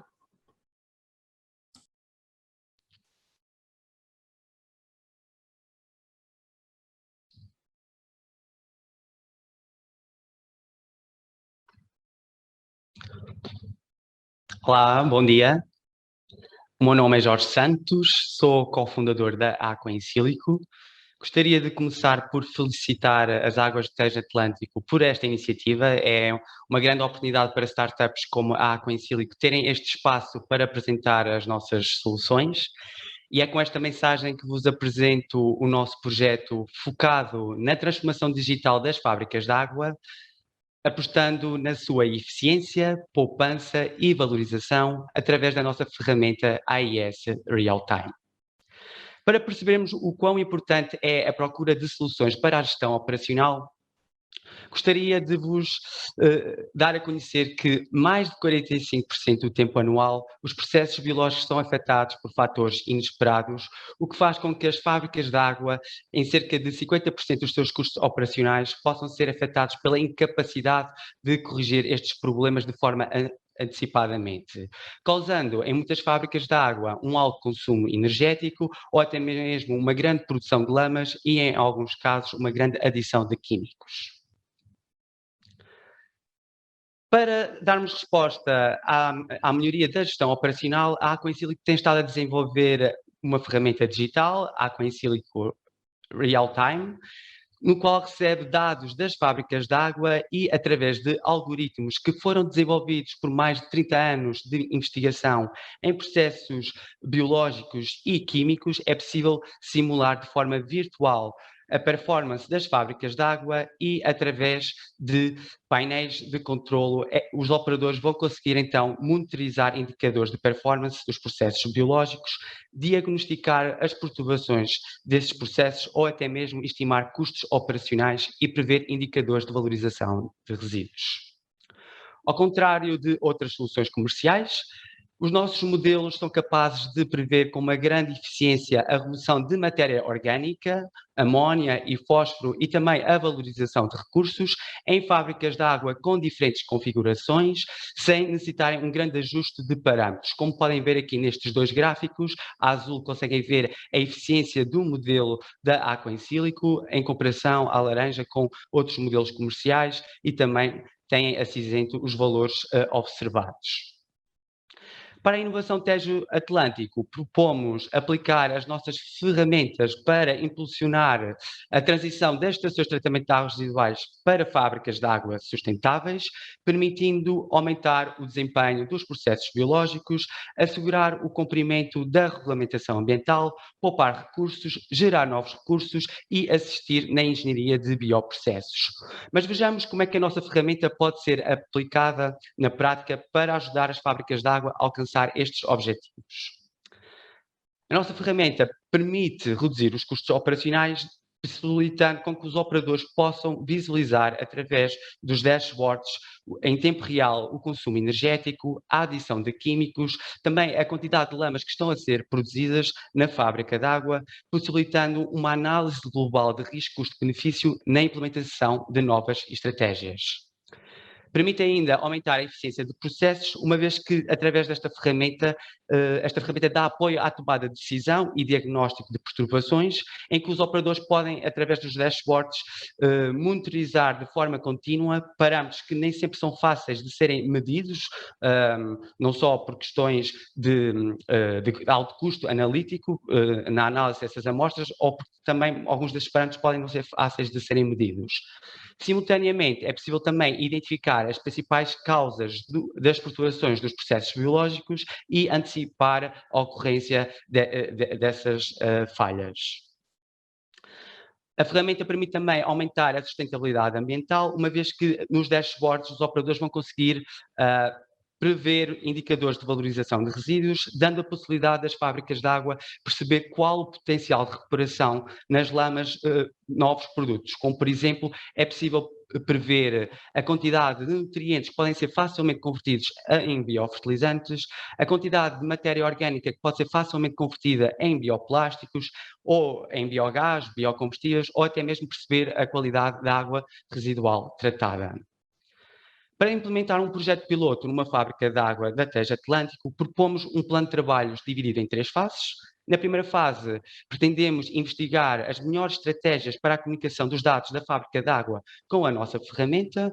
Numa segunda fase, pretendemos configurar e customizar a nossa tecnologia à fábrica de água selecionada, ou seja, ao layout da fábrica de água. E, por fim, simular e otimizar a fábrica de água utilizando dados de processo online e offline. Não poderia terminar esta apresentação sem destacar ainda que a Aqua in Silico tem uma equipa multidisciplinar com mais de 30 anos de experiência em processos de engenharia bioindustrial e também em modelação de bioprocessos. Temos uma vasta experiência em implementar projetos com parceiros industriais, como é o caso das Águas do Tejo Atlântico. Temos alguns projetos também a decorrer em outras iniciativas e, por isso, mais uma vez, gostaria de agradecer esta oportunidade e é sempre um prazer à Aqua in Silico participar neste evento do Desafio à Inovação. Qualquer questão, podem sempre nos visitar através do nosso website. Muito obrigado. Obrigada.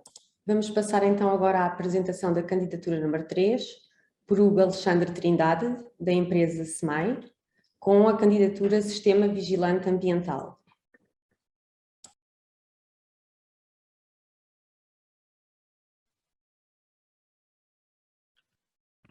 Olá, muito bom dia.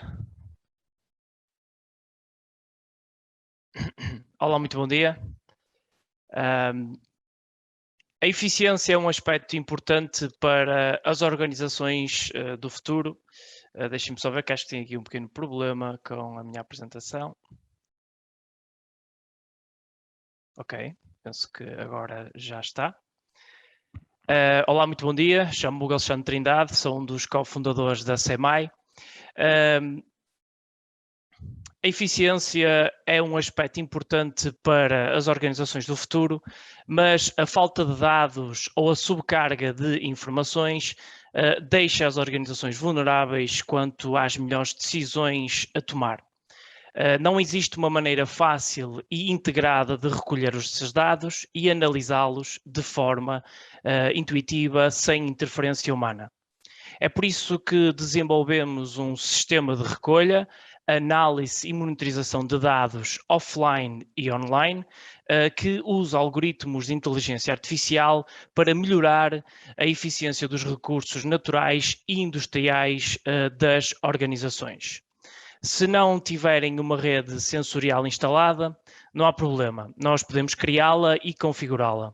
Se já possuírem uma, podemos conectar as vossas informações com a nossa plataforma de assistência virtual. Criamos assim um sistema de vigilância ambiental em tempo real que ajuda a identificar, nos setores das águas, por exemplo, descargas ilegais, alterações na qualidade da água, redução do impacto das inundações, redução do impacto e do desperdício da água na rede de distribuição, redução do índice de taxa de água não faturada, entre outros aspectos, proporcionando à entidade gestora acesso em tempo real a toda a informação proveniente da rede. O nosso sistema garante um melhor aproveitamento de energia, prevê manutenção preditiva, permitindo uma poupança operacional e estratégica até 30%. A nossa plataforma resolve os problemas de ter múltiplos fornecedores, por exemplo, com diferentes plataformas e tecnologias, porque garantimos a centralização dos dados de forma não invasiva e agnóstica, respeitando os diferentes protocolos. A nossa plataforma é pensada e projetada para o utilizador e o nosso sistema pode funcionar em equipamentos mais novos ou mais antigos, estendendo o seu ciclo de vida. O cliente usufrui assim de uma assistente virtual, de uma plataforma web com atualizações, relatórios intuitivos e alertas, podendo aderir a um serviço premium que lhe permita aceder a novas funcionalidades. No fundo, a um sistema vigilante ambiental. Na SEMAI, trazemos os vossos dados à vida. Muito obrigado às Águas do Tejo e Atlântico por esta oportunidade e os nossos parabéns, antes de mais, a todos os finalistas. Muito obrigado. Obrigada. Passamos agora à apresentação da candidatura número 4, por Maria Beatriz Cristóvão, do IBET, com o projeto RARA, Reutilização de Águas Residuais na Agricultura. Obrigada, vou só fazer share screen. Bem, bom dia a todos. Vou fazer então uma breve introdução sobre o projeto RARA, que tem como foco a reutilização de águas residuais na agricultura. Como sabemos e como já foi aqui falado, a pressão sobre os recursos hídricos é cada vez maior e a agricultura é um dos setores que mais contribui para esta pressão, sendo que cerca de 70% da água disponível mundialmente é consumida pelo setor agrícola. Além disso, estima-se que em 2050 a produção de alimentos terá de aumentar em cerca de 50%, de forma a acompanhar o crescimento expectável da população mundial, o que significa então que o consumo de água também irá aumentar. E por isso temos de pensar em soluções para reduzir a pressão sobre as reservas de água, sendo uma delas a reutilização de efluentes residuais na exploração agrícola. No entanto, antes de utilizarmos os efluentes na agricultura, temos de garantir a sua qualidade e tentar perceber qual é que é o verdadeiro impacto da sua aplicação. Porque, por exemplo, focando nos compostos químicos, hoje em dia são utilizados imensos compostos no nosso dia-a-dia e muitos destes compostos têm vindo a ser detectados nos diferentes compartimentos de água. Como é o caso dos compostos farmacêuticos, que apesar de serem compostos que são bens essenciais para o nosso dia-a-dia, são compostos que são cada vez mais consumidos e, consequentemente, cada vez mais descarregados nas estações de tratamento de água residual. E, de facto, a ocorrência de fármacos de diferentes grupos terapêuticos em efluentes residuais e em águas de superfície tem vindo a ser cada vez mais reportado, o que gera alguma preocupação. Dentro dos diferentes grupos terapêuticos, temos o caso dos compostos antineoplásicos, que são os compostos utilizados no tratamento de cancro, e que apesar de serem compostos que têm vindo a ser um pouco mais negligenciados por estarem presentes a concentrações mais baixas, são compostos que geram alguma preocupação, porque primeiro têm um mecanismo de ação super potente e depois porque muitos destes compostos têm falta de seletividade. Portanto, para além de conseguirem atuar nas células cancerígenas, também conseguem atuar em células saudáveis e poderão causar diversos tipos de efeitos negativos. Além disso, muitos destes compostos têm uma baixa biodegradabilidade e, portanto, são resistentes aos tratamentos biológicos convencionais e acabam por estar presentes nos efluentes residuais. Também, hoje em dia, sabemos que o número de novos casos de cancro é expectável que aumente bastante no futuro, o que significa que o consumo dos compostos antineoplásicos e a sua ocorrência no meio ambiente também irá aumentar. E por isso surge então o projeto RARA, que tem como principal foco fazer a avaliação do potencial da reutilização de efluentes na rega agrícola.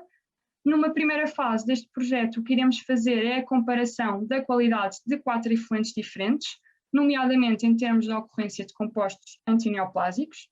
Estes 4 efluentes irão ter origem na Etar de Alcântara, portanto seria o efluente que está a ser diretamente descarregado no Rio Tejo, o efluente tratado com o piloto de ozonização que está instalado na Etar de Alcântara, o efluente tratado com o piloto de ultrafiltração e depois o efluente tratado com um piloto de nanofiltração que seria operado ao nível do nosso instituto, do IBET.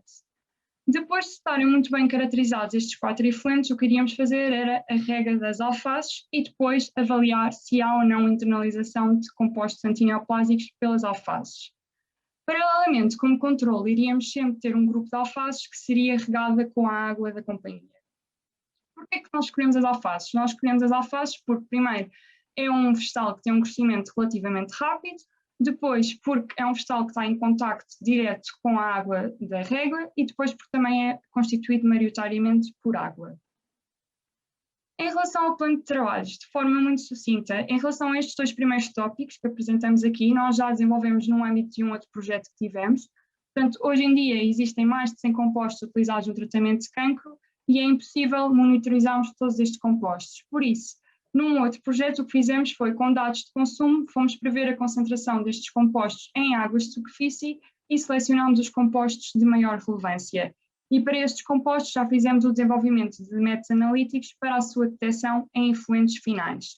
Portanto, com o projeto RAR, o que teríamos de fazer era o desenvolvimento de métodos analíticos para a detecção destes compostos nas matrizes sólidas, que era o solo e nas alfaces, fazer uma caracterização detalhada dos 4 efluentes diferentes, nomeadamente em termos de ocorrência dos compostos antineoplásicos, e fazer uma comparação entre os 4 efluentes. Depois, fazer uma avaliação e comparação também da toxicidade dos 4 efluentes diferentes, utilizando kits de toxicidade. E por último, então, iríamos fazer a irrigação das alfaces com os 4 efluentes e iríamos avaliar a possível internalização destes contaminantes pelas alfaces. Muito obrigada pela vossa atenção. Obrigada. Vamos passar à última apresentação, a candidatura número 5, por Mariana Alão, da empresa Scubic, com a candidatura Metodologia para a Otimização Energética em Estações Elevatórias de Redes de Saneamento. Olá, bom dia a todos, o meu nome é Mariana Alão, tal como foi dito, faço parte da empresa Scubic e hoje venho apresentar uma proposta de otimização energética em estações elevatórias de redes de saneamento. Como muitos de vocês devem saber, uma grande parte da energia que é consumida em redes de água está relacionada com o bombeamento da água, cerca de 95%. Além de mais, os custos operacionais de uma bomba são muito elevados e representam cerca de 90% dos custos totais. Portanto, se nós conseguíssemos otimizar o funcionamento de bombas em redes de água, conseguiríamos diminuir gastos energéticos e diminuir também custos operacionais.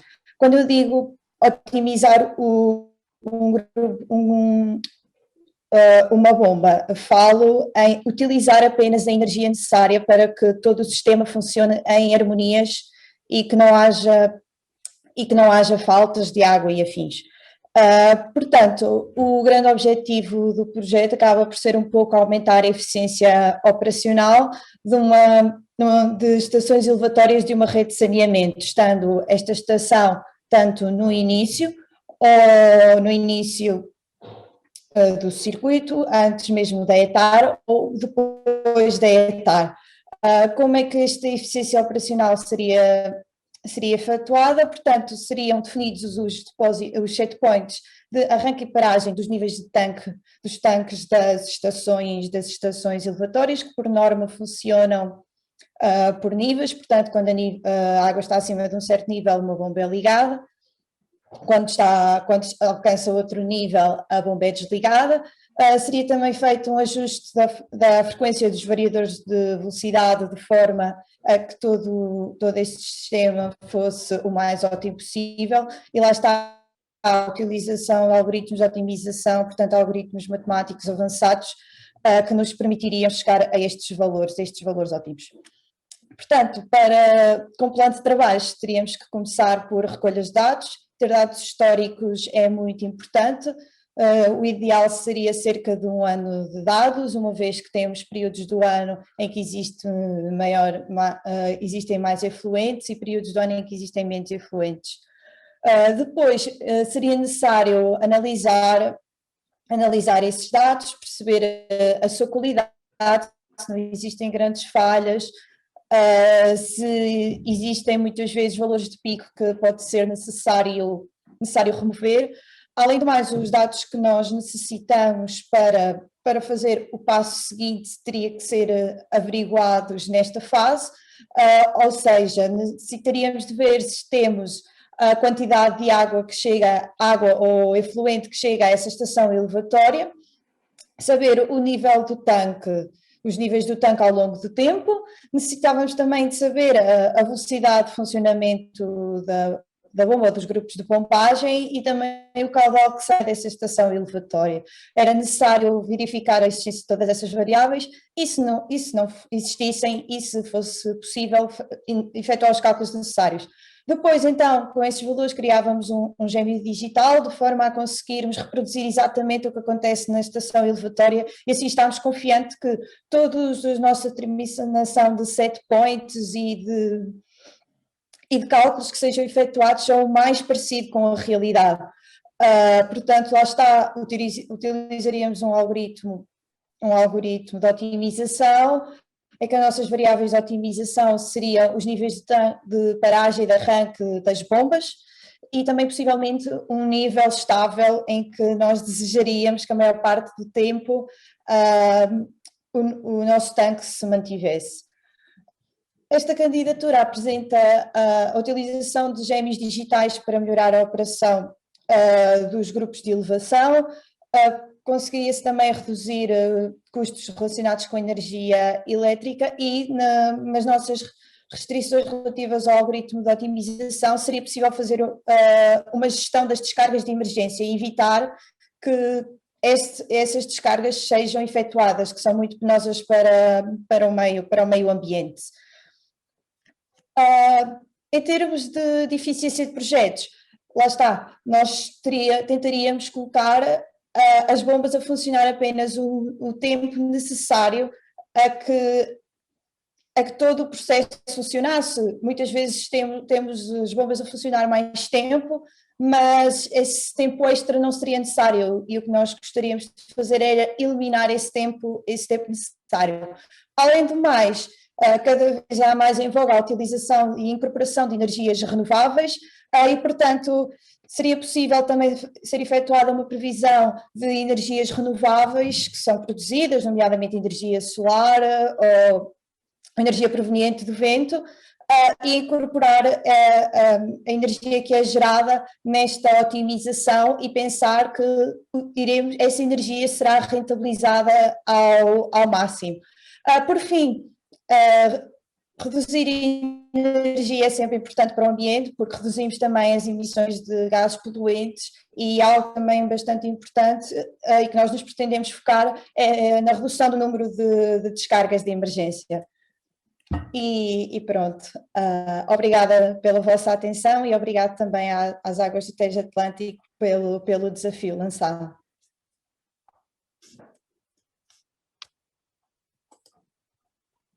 Muito obrigada a todos.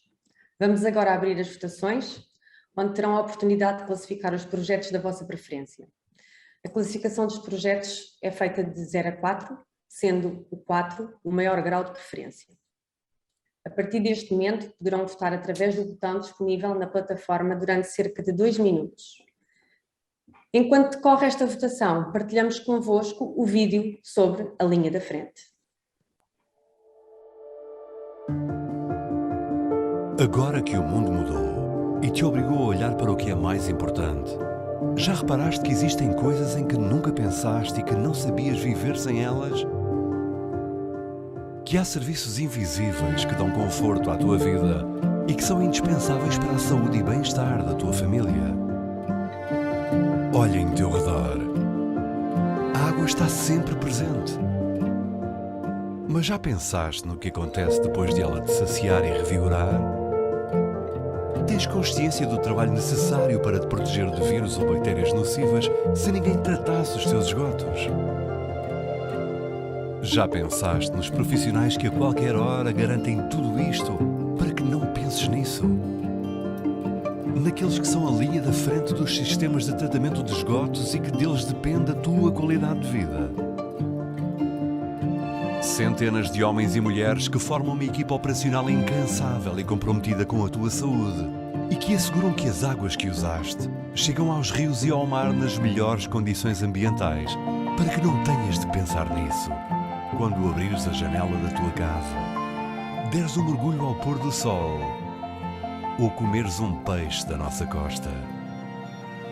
As equipas da Águas do Tejo Atlântico agradecem-te. Afinal, apesar de invisível, sabemos que valorizas o nosso trabalho.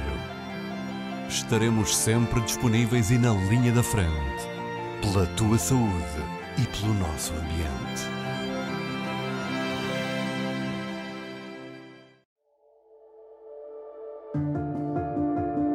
Agora que o mundo mudou e te obrigou a olhar para o que é mais importante, já reparaste que existem coisas em que nunca pensaste e que não sabias viver sem elas?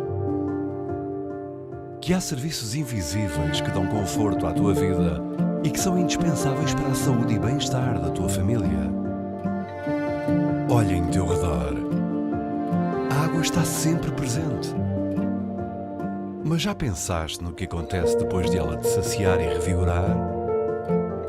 Tens consciência do trabalho necessário para te proteger de vírus ou bactérias nocivas se ninguém tratasse os teus esgotos? Já pensaste nos profissionais que a qualquer hora garantem tudo isto para que não penses nisso? Naqueles que são a linha da frente dos sistemas de tratamento de esgotos e que deles depende a tua qualidade de vida? Centenas de homens e mulheres que formam uma equipa operacional incansável e comprometida com a tua saúde e que asseguram que as águas que usaste chegam aos rios e ao mar nas melhores condições ambientais para que não tenhas de pensar nisso. Quando abrires a janela da tua casa, deres um mergulho ao pôr do sol ou comeres um peixe da nossa costa. As equipas da Águas do Tejo Atlântico agradecem-te. Afinal, apesar de invisível, sabemos que valorizas o nosso trabalho. Estaremos sempre disponíveis e na linha da frente, pela tua saúde e pelo nosso ambiente.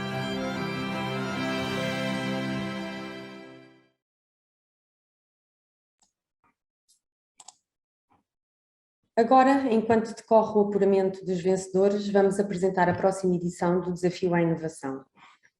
Só um momento para partilhar.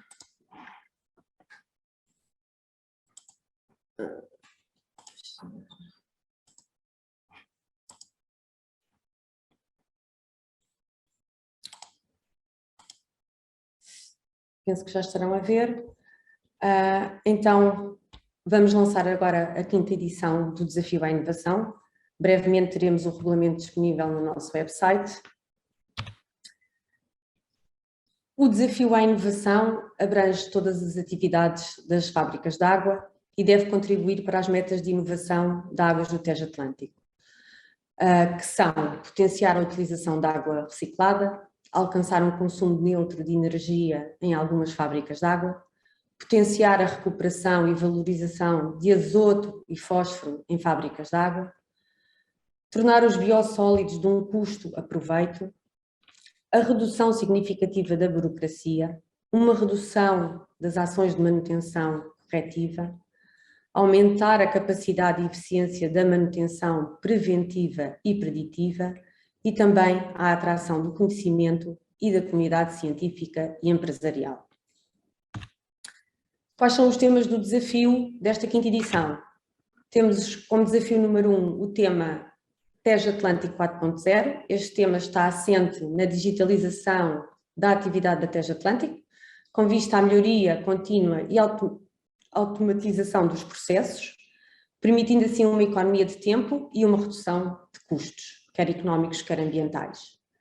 Tem como principal objetivo desenvolver e aplicar tecnologias operacionais e ou corporativas, combinando Big Data com técnicas de inteligência artificial, Data Analytics, Business Intelligence e os conceitos de IoT. O tema do desafio 2 é a otimização da gestão operacional. Aqui o objetivo é contribuir para a melhoria da eficiência dos processos de tratamento de águas residuais, para o aumento da eficiência da manutenção dos mesmos, para a redução dos consumos de energia e para a redução dos custos operacionais associados aos processos de transporte e tratamento das águas residuais. Por fim, o tema do desafio 3 é a recuperação e valorização de recursos. Este desafio está assente na mudança de paradigma relativamente às hectares, passando a vê-las como fábricas de água, e tem aqui como principal objetivo a recuperação e valorização de subprodutos, tais como a água, energia, lamas, das fábricas de água.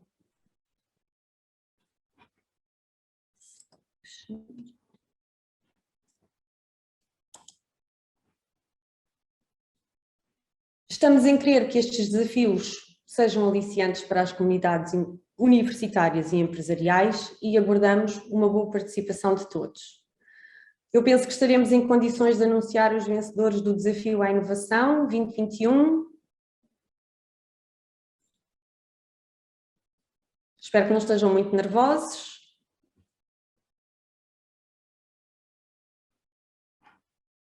O pior já foi, a apresentação, os speeches, corajosos.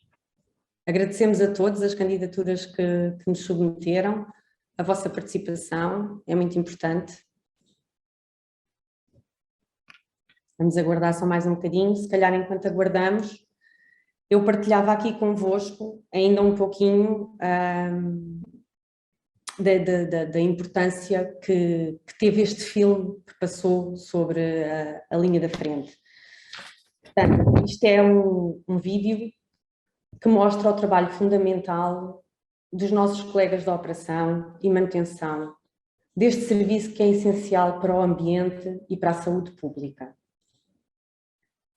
Normalmente, nas nossas casas, no nosso conforto, raramente nos lembramos que há pessoas competentes e empenhadas que diariamente, 24 horas por dia, 365 dias por ano, garantem a qualidade de vida a que nos habituamos a ter. Isto é uma mensagem também muito importante que gostaríamos de passar a todos. Não sei se já estaremos em condições de anunciar os vencedores. Só um minuto, peço desculpa por este delay.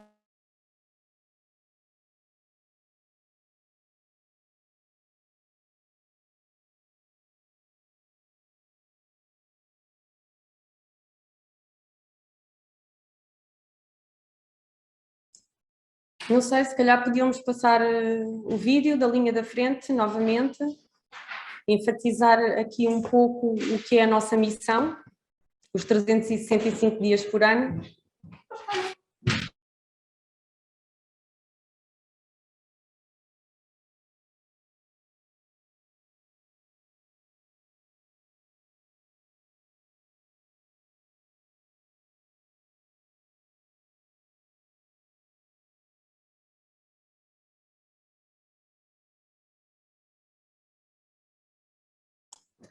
Bem, peço desculpa por este pequeno aqui transtorno, isto foi a primeira vez que fizemos a votação online, tem sempre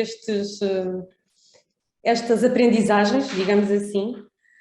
Então vamos começar por anunciar o terceiro prémio, e o projeto vencedor do terceiro prémio foi o projeto, a candidatura AIS Real Time, realizado por Jorge Santos e Sara Reis, da Aqua in Silico.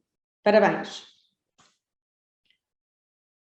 Passando agora à atribuição do segundo prémio, que foi para a candidatura vencedora do projeto RARA, reutilização de águas residuais na agricultura, realizado por Beatriz Cristóvão, do IBET. Por fim, o tão esperado primeiro prémio. O primeiro prémio Inovação Tejo Atlântico 2021 vai para o Sistema Vigilante Ambiental, realizado por Hugo Alexandre Trindade, do SEMAI.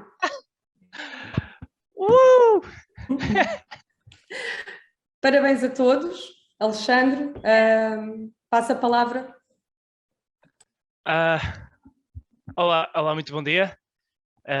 Obviamente que é uma honra e um orgulho imenso podermos ter estado juntamente com estes finalistas incríveis aqui a trocar estas ideias sobre o futuro das águas. Não posso deixar de demonstrar a felicidade que sinto também por termos chegado até aqui, por termos levado este prémio, porque é o resultado de meses e meses de trabalho, de uma equipa capaz, motivada, sempre a pensar mais além, e isso obviamente deixa-me mesmo muito orgulhoso. Quero dar os parabéns a todos os finalistas, com projetos realmente incríveis, inspiradores, e a todos os palestrantes que também tiveram aqui a presentear-nos com o seu conhecimento, e obviamente às águas do Tejo e Atlântico por esta oportunidade. Muito, muito obrigado e uma boa semana para todos vocês.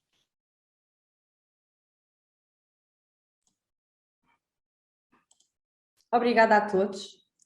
Agradecemos a presença de todos neste evento. Damos por encerrado o mesmo, o evento O Caminho da Inovação 2021. Uma vez mais, obrigada e até para o ano. Edição que acreditamos poder retomar o formato presencial. Muito bom dia.